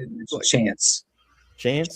Yeah, I don't know why like he didn't come to mind. Like he's super like I mean, he had the album though. Like people, Chance has his moments too. Chance be talking about some bullshit. Especially latest, he had a divorce. Like Chance, yeah, but he had the album, and people tried to get him the fuck out of here. Like you know, I didn't like the album personally, but like yeah, people tried to get him the fuck. But even before that, people tried to get him the fuck out of here. Like oh, this is like Crayola music, like people try to get him the fuck out of here for all the same reasons of all the people that I just mentioned. Yeah, man. Like, well, I think he would be like you were just talking about, like positive artists. Their labels would like kind of like support like the type of music they make.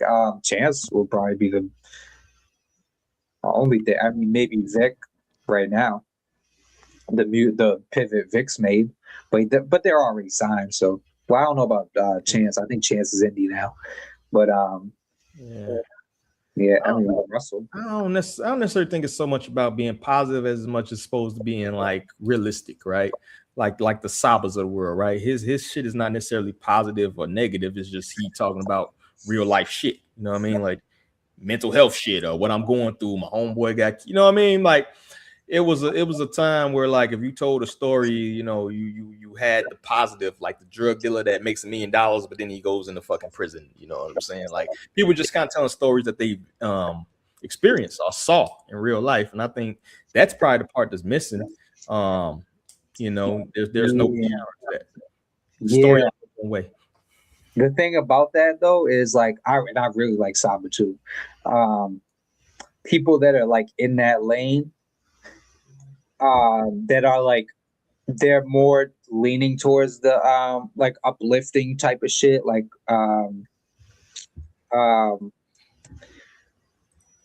introspective type of shit. Yeah.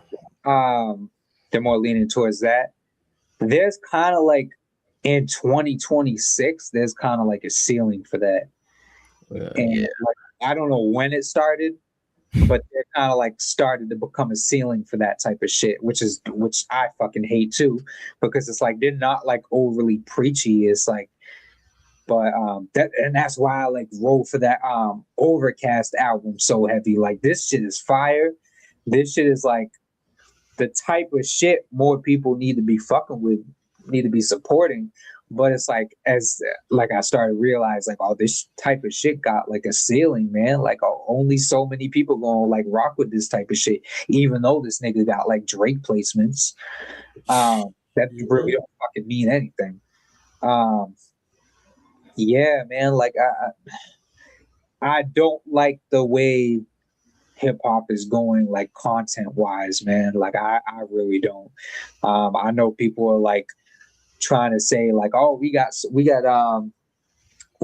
many different types of artists now. We got like Billy Woods, Arm and Hammer. We got like Navy Blue. But it's like, as dope as some of these people are, as dope as it like Navy Blue is probably like falls right under the category where I was just talking about Saba. They only so many people are gonna fuck with that, man. Like the ceiling for all that shit, man. I mean, is that bad though? Like we always talk about fucking Tech Nine, who got a fucking compound being in that fucking their ceiling. That is a problem, because the people I'm talking about right now, like their ceiling is much lower than Tech Nine's. They'll never do like respectfully, Saba, Navy Blue, they'll never do Tech Nine numbers. And I wish they would. I wish they would. I would want to see that. I would love to see that, but it's just that's the state of society right now. Not anything about their music, nothing like that. It's just the society does not want to hear that type of music right now, and I fucking hate it. But is it society or is it the budget? This is the marketing budget. You feel me? Well, Navy Blue was on Def Jam. Saba was on. You could be on a label. That don't mean they pushing your shit like they should push your shit, though. You feel me? Yeah, but that doesn't necessarily mean people gonna come back to it. People might hear it once, like, oh, Def Jam is promoting this new artist, Maxo. Like I know they had Maxo for a while. I don't know if either of y'all are familiar with Maxo. Not Maxo Cream, Maxo.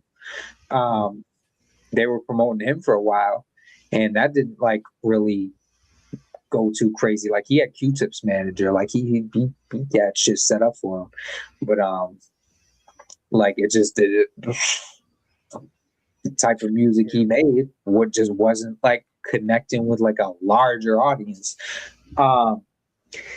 And yeah, I personally do think it's a society thing, man. Yeah, I mean that's kind of what I was saying before, right? It's like there's just almost like a different feeling, and maybe it's even like that the internet is like this dark cloud almost that looms over, right? But like if you're positive on the internet, it's like there is a ceiling, there is a max, like there's a max lifetime on that. Like they're gonna tear down legends for almost no reason. You know what I mean? They'll let everybody else go into Target, but not Jay-Z. You know, it's just like there's this thing on the internet and in 2026 that's like positivity has a fucking cap on it, and that's why they push negativity so hard, in my opinion. Bro, it's insane, bro. I couldn't even go in today because everybody's like arguing about Juneteenth. It's like you can't play Afro beats at the Juneteenth. I'm like, bro, this does not happen in real life. Like, there's nobody that's arguing about Afro beats and what flag to wave at the Juneteenth celebration.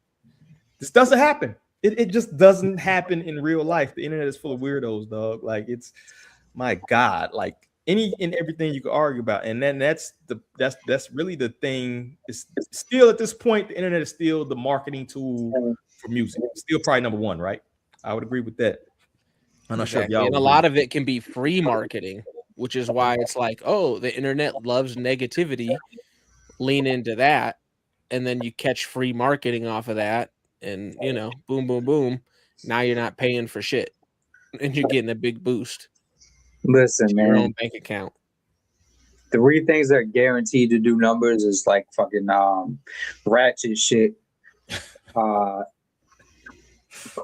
coke rap and fucking lifestyle rap. And lifestyle rap and that lifestyle shit ain't even like negative, but it is like super fucking superficial. Right, yeah. Like it is very it's making me a smoothie while I'm riding in my fucking beans. Yeah, it's useless. In my opinion, it's useless. Yeah, I like it, but I get what you're saying for sure. It's not like it's got positive parts, but it's not. It's not comparable to positive music we've had. You're not healing the world, and you're not healing shit with that. You Right. just what car you riding in and how much money you made today. Like that's useless to me, bro. Man, look, Larry June ain't do nothing to you, dog. Now you gotta get the buck. Hey. Now you gotta get the fucking buck. Minding his business, drinking a smoothie. Nah, I fuck with him, but you could eliminate that type of music and it would impact nothing. I'm just being real. All right, let's keep it moving, man. We look behind. You know, Lil Russell, man, he's back. You can't buy your way in. Shout out to Lil Russell, man. Play this video real quick. It's only 50 seconds. We doing a backyard pop-up tomorrow. For the past 5 years, we've had every backyard show sold out. And everywhere I go, I still have people who be like, man, I want to make it to one. I couldn't get in. So I got this idea for this next one. I'm not going to charge for tickets. I'm picking random people. There's no ticket price. You come, you can enjoy the experience, you eat, you get the show. And then after the show is done, you could decide what you want to pay me and pay me then. Some niggas could walk out with a free show if that's how you feel. And some could walk out with a show for $5. Some could walk out and they like, man, this shit was everything. Link in bio. Sign up. We picking random people today. Pop-up show tomorrow. Yeah, we having a pop-up show. It's kind of crazy how he turned his backyard to a space, but that's kind of why I hit on. We not gonna do a heaven sent thing today. But looking at the current touring landscape, we having all these people canceling tours. These people can't fill out the fucking stadiums that they're in right now. I think Russell might have found a cheat code, right? Where he more independent artists kind of look to this type of thing, where maybe not necessarily setting up stage in their backyard, but non-traditional spaces. You know what I'm saying? Going back to the fucking fairs and going back to these places and stuff like that. Is that kind of a way that maybe they can back in that motherfucking algorithm right there? Is actually go to these places, create their own spaces. You feel me? What do y'all think? Yeah, I mean, bro, if you have a backyard, honestly, you could do that shit. I'm sure he has a nice amount of money where he could just like build a whole fucking stage. They build a stage. Before that, he had his whole garage set up. Yeah, he had his whole garage set up where he would do live streams, concerts in his garage. You could, bro. Anyone could do a live. Like if I wanted to, I could set up my whole living room, with like a green screen and set that shit up and perform in my living room if I wanted to. Bro. There's so many possibilities right now. And do I think shit is like leaning more towards like independent space, or not independent space? Like smaller venues, the more personal shit. You feel personal. That and just like I mean, you could do shit online too. Like they got like Bandcamp where you could do like live shows and you got people buy tickets to your shit. And there's so many possibilities where it's like you don't have to like wait to get booked. You know what I'm saying? All right.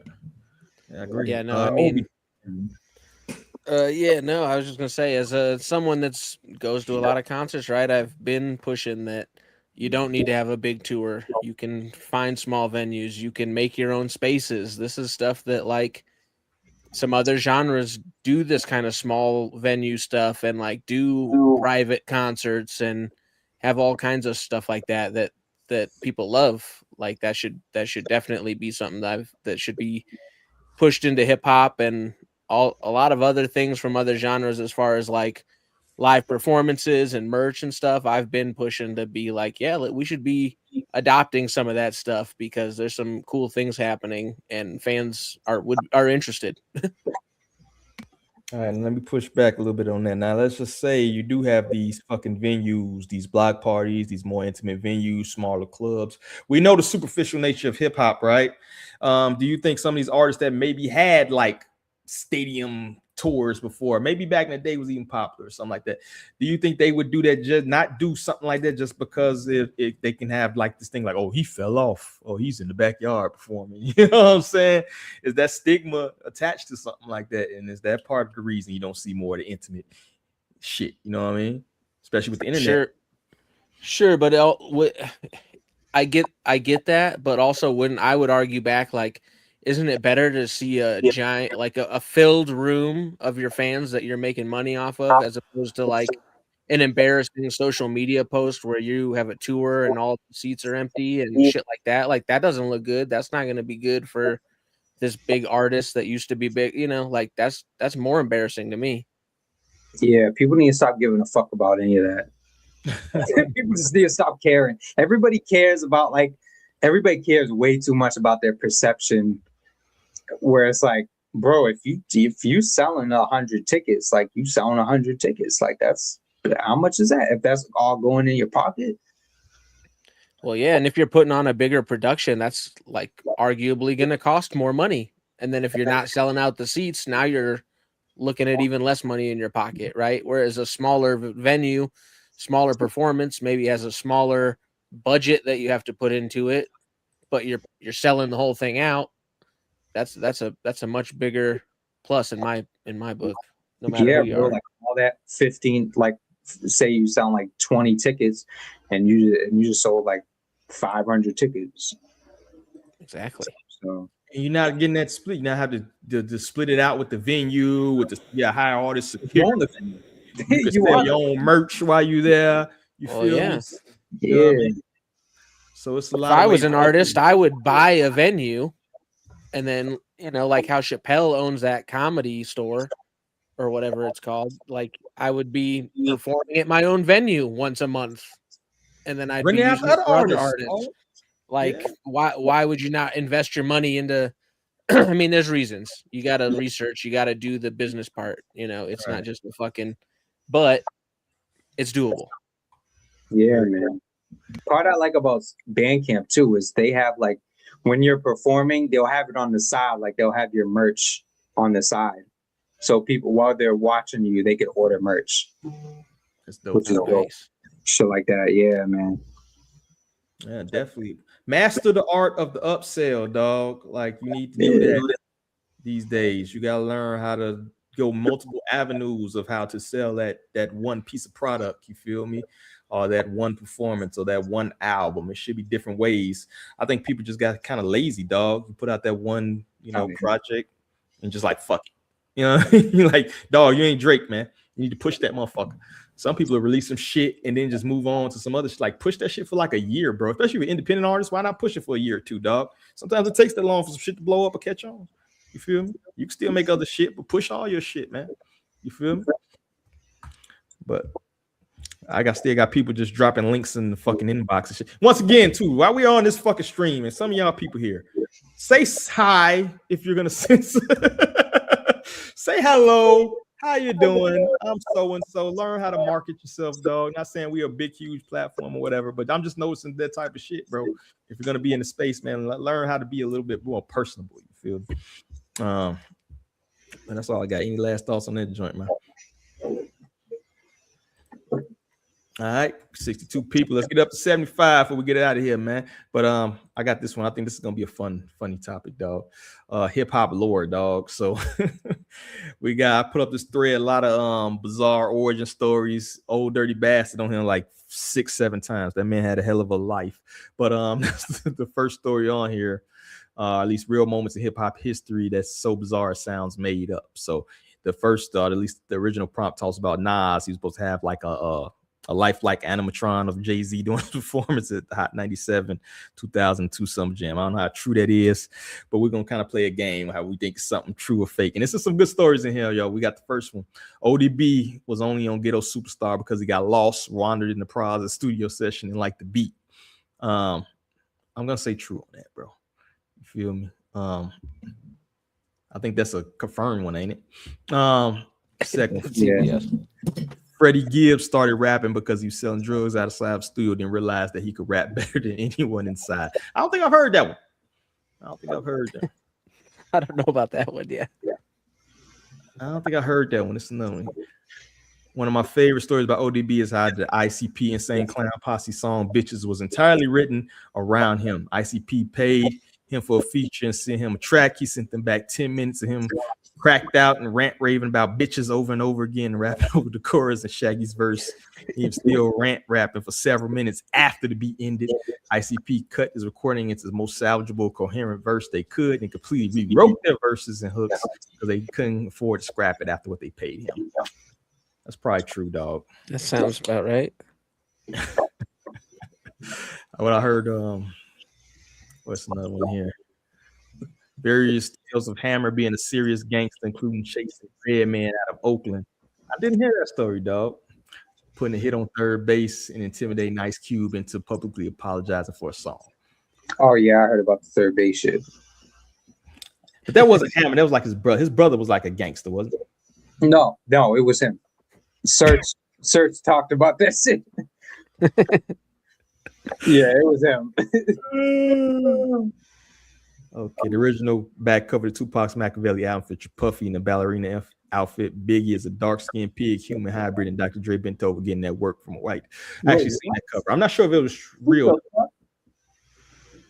I've seen the cover though before. I actually they didn't release the video to what was it? Toss It Up. That came out like years later, didn't it? Yeah, I remember when he said, I remember in To Live and Die in LA, there's that random part at the end was with gay ass Dre.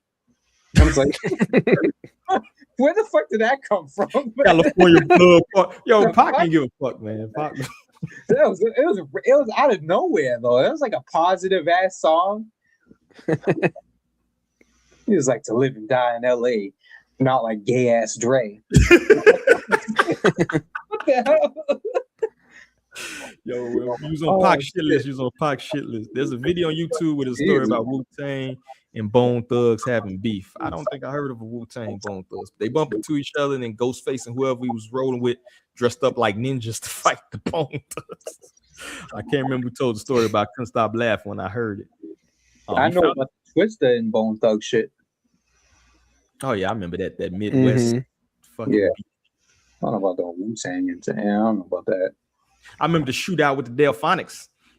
Oh, wait, are you talking about? No, I think you're thinking of Nah, it's Ghost, dog. Ghostface said he had to shoot out with the Delphonics, and you know Freddie Gibbs' dad was in the Delphonics, I believe. What's on the Shylights? I think you're thinking of Force MDs. Nah, bro. Ghost, look it up, bro. I promise you, Ghostface got a story about him getting in the shootout with the Delphonics, dog. In the Beastie Boys autobiography, they said they walked down the street one day and got chased down by some guys with knives. When the car drove up to them really fast for some other guys, they told them get in, and dudes the car saved them with the band Butthole Surfers. Yeah. Onyx didn't win any Source Awards, so Sticky shot up Madison Square Garden. The music seminar lobby brought out of Royal. I think that's confirmed, ain't it? Did Sticky Fingers shoot the shit up? That's what I heard. Allegedly. Allegedly. Let's see if I can find one more good one, dog. Story of Big Lurch. Nah, that's not allegedly, dog. That's a terrible story. That's a terrible story. I think that's all the good. Lil Pump has a cousin he wouldn't acknowledge who tried rapping under the name Oast Trap Star. DJ Academics tried asking about his cousin in an interview. Lil Pump pretended to be too high to respond, so he didn't have answers to questions. Oast Trap Star also released a song almost identical to the one by Commentators. I'm not sure ripped off if someone just sold the same beat to both of them. Now Commentators makes jazz. I never heard of mean, it. I was gonna say I thought that last part was true. Commentators making jazz now. Yeah, he does. He changed his whole name. It's like Frank something. Yeah. I was gonna say it's not put out as Commentators. Probably the last one talking about this Vince Staples kind of wild. Vince Staples has so much lore in his music, either lose to it or spells it out. Allegedly catching a body when he was a little fade. Label moving him across the country to let the heat die down and protect the investment. Banging at Wilson High back in the day. I spent some time in North Long Beach when I was storm chasing and people talk sometimes. So, you know, I did hear they had something here about which I didn't know about, like Mac Miller basically putting Vince Staples in the fucking booth and putting him on rap and shit like that. Oh yeah, right. yeah, mm-hmm. Yeah. I remember around that time when he did Shine Cold Chain, like he did the first Shine Cold Chain. He didn't want to rap after that. That's wild, man. Yeah, Mac got some stories, bro. Mac was in the trenches stuff. Yeah, Mac really liked him and gave him beats. But if that never happened, he wouldn't have kept rapping. Wow. Bet the man was a lacrosse player. Yo, fuck out of here. I never heard about that. I think that's I feel like I have heard him talk about lacrosse before for some reason. I don't know. I've got some reason that just sounds like I feel like I remember him talking, and I thought that was odd. But yeah, y'all got any like local stories or some shit y'all have heard of, allegedly or anything in y'all areas? Any good ones? Only of some guys coming through and taking some substances that I don't know if I should say they were taking. Basically, I don't know, man. I lived a few blocks down from fucking Guru. Oh yeah, you ever get to meet him? You ever get to meet him? No, I met like some of his family, but yeah, no, not him. Yeah, I grew up like around the corner for where the Brat grew up with. I never saw her around now. I know she shot that one video at like a park that's maybe like a mile from. I remember the day they were shooting that video because Raven Simone was a little ass girl and they was fucking all like, oh, we're gonna go to the park and watch the Brat video and all this other shit. I had some uncles had beef with Twista and his brother. Twista got a brother named Terry. I ain't gonna tell those stories though, but some interesting stories. And I know I heard a lot of them dips. I never seen them personally in Chicago, but they used to be there all the time, and I used to hear like all types of stories, like a bunch of Jim Jones getting chased away from places and shit like that. You know what I'm saying? Nothing too crazy. I mean, Jim Jones been known to get like chased and jumped and shit like that, so I don't mean it's probably nothing that's new. Well, I guess the interesting one would be like I had. Have y'all ever heard Joe Budden Dear Diary? I can't remember the song now. Yeah, I'd have to see what album it's on. Yeah, that was like mood music. That was one of them early mood music. But like the dude that made that beat is from my hood. And I had that beat CD like before he put that shit out. So, and I heard that. So I was like listening to the BCD. I was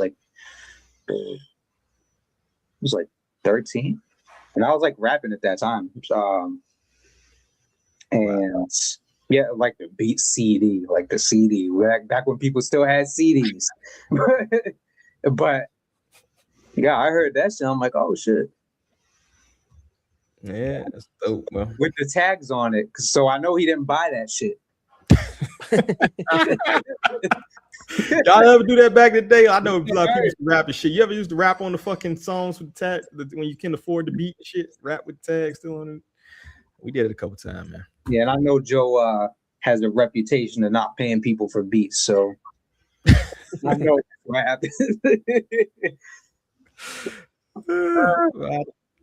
All right, well, I guess we get ready to get up out of here, man. You already know how we always end every episode, man. Under the algorithm, dog. Sleeper picks. We're getting close to that 70. We can get that 75 before we go. Our sleeper picks. So, you got anybody you've been listening to, man? Make sure y'all put the people on to game. You feel me? And those in there, you have to be an independent artist. It can actually be anybody, to be honest with you. Just whatever dope shit you've been listening to, man. Let the people know. Whoever want to go first can go first, man. All right, I'll go. Recently, Norman Sand dropped this album, The Monsters They Made. And yeah, he's just one of my favorite rappers right now, and he drops a couple albums a year. I pretty much fuck with every single one of them. This album, I'm gonna highlight "C'est La Vie." It's a great song, and honestly, Norman gets into a lot of great topics and content on this. More so than maybe almost any other album that I've heard from him. So yeah, it's a great album. The monsters they made, "C'est La Vie," Norman Sand. Check that out. "C'est La Vie." Who next? Only one other person, matter of fact. Cloud. Yeah, I just been running back a whole bunch of Tierra Wax shit because she dropping tomorrow.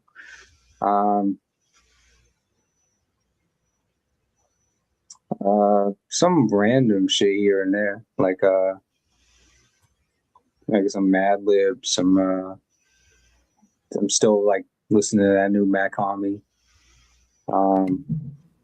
Yeah, we may be having Play a Wave featured on the site soon.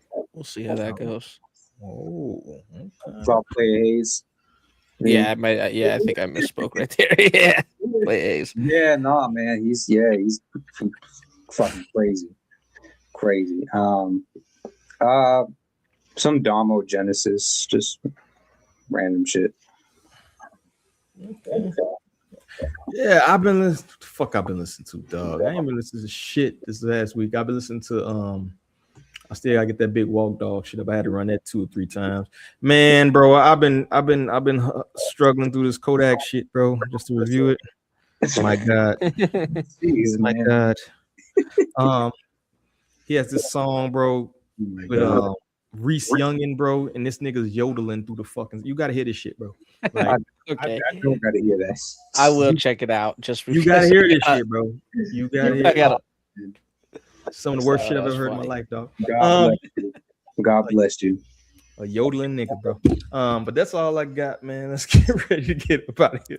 So last minute, we're gonna be positive, man, and fucking put this out to my crew who are talented artists, talented creatives in their own right, man, and let the people know what you've been working on, dog. J Cloud, what you been working on, bro? Whole bunch of shit. Just whole bunch of shit. Stuff that'll like come out. Not even just music, but like stuff that will come out like within the next month or so. So yeah, man. Always working, dog. I appreciate you always coming through, bro. Making time, you feel me? Yeah, ho. Take that home, boy. Obi, what you working on, man? It's just same shit as always. You know me, fucking music and whatever. Go visit the fucking website. You gotta be motivated. We can't talk shit about John Black and then you come with no motherfucking motivation. You gotta be excited. Like, well, I wasn't trying to. All right, yeah, okay, yeah. We got new reviews coming every day. We got fucking go to the website. I got reactions. You know, I just didn't know how many people from the thing are even paying attention to what I'm doing. It's all good to me, but yeah, no, fuck yeah, we got lots of stuff. Come check it out. I'm almost at Yeah, man. Go to the page, man. The fuck is wrong with you, man? Yeah, thank you. Yeah, and there, man. I'm trying to not be so. Everybody thinks I'm too nice. I'm gonna try to work on that. You know, all the gatekeepers are too nice. I gotta be like Ebro and start telling people to fucking eat shit or whatever the fuck Ebro's doing. Man. This page is gonna be a fucking problem, man. I'm telling you right now. Yeah, thank you. Stop playing, man. Please don't so there you go. Bro. There's some energy. Obi, don't put that energy into the world, but we appreciate you. No, he's gonna be Oprah now. Oprah. Man, shout out to John Black. He actually left a comment, man. We appreciate you, man. Panda, you late as hell, bro. Go take your ass back to bed, bro. We gonna get up out of here. Yeah, man. He's a squat down, nigga. Shout to Starla too. In the building. Shout out to John Black, man. He said he's a good sport, man. He's a good fucking sport. We appreciate you, dog. Make sure y'all check out his music, John Black, the great dog. And I got his Instagram pulled up. I ain't forgot about your homeboy. We got you. You. Make sure y'all throw him a follow, man. Check him out. Check out his music, definitely. But anyway, man, I appreciate everybody. Appreciate my panel, my co-host. Appreciate my team. We're going to keep working, like Obi just said, dog. We're going to keep listening to music and shit. You know what I mean? That's all I got, man. So, half of everybody here, I got to say, peace.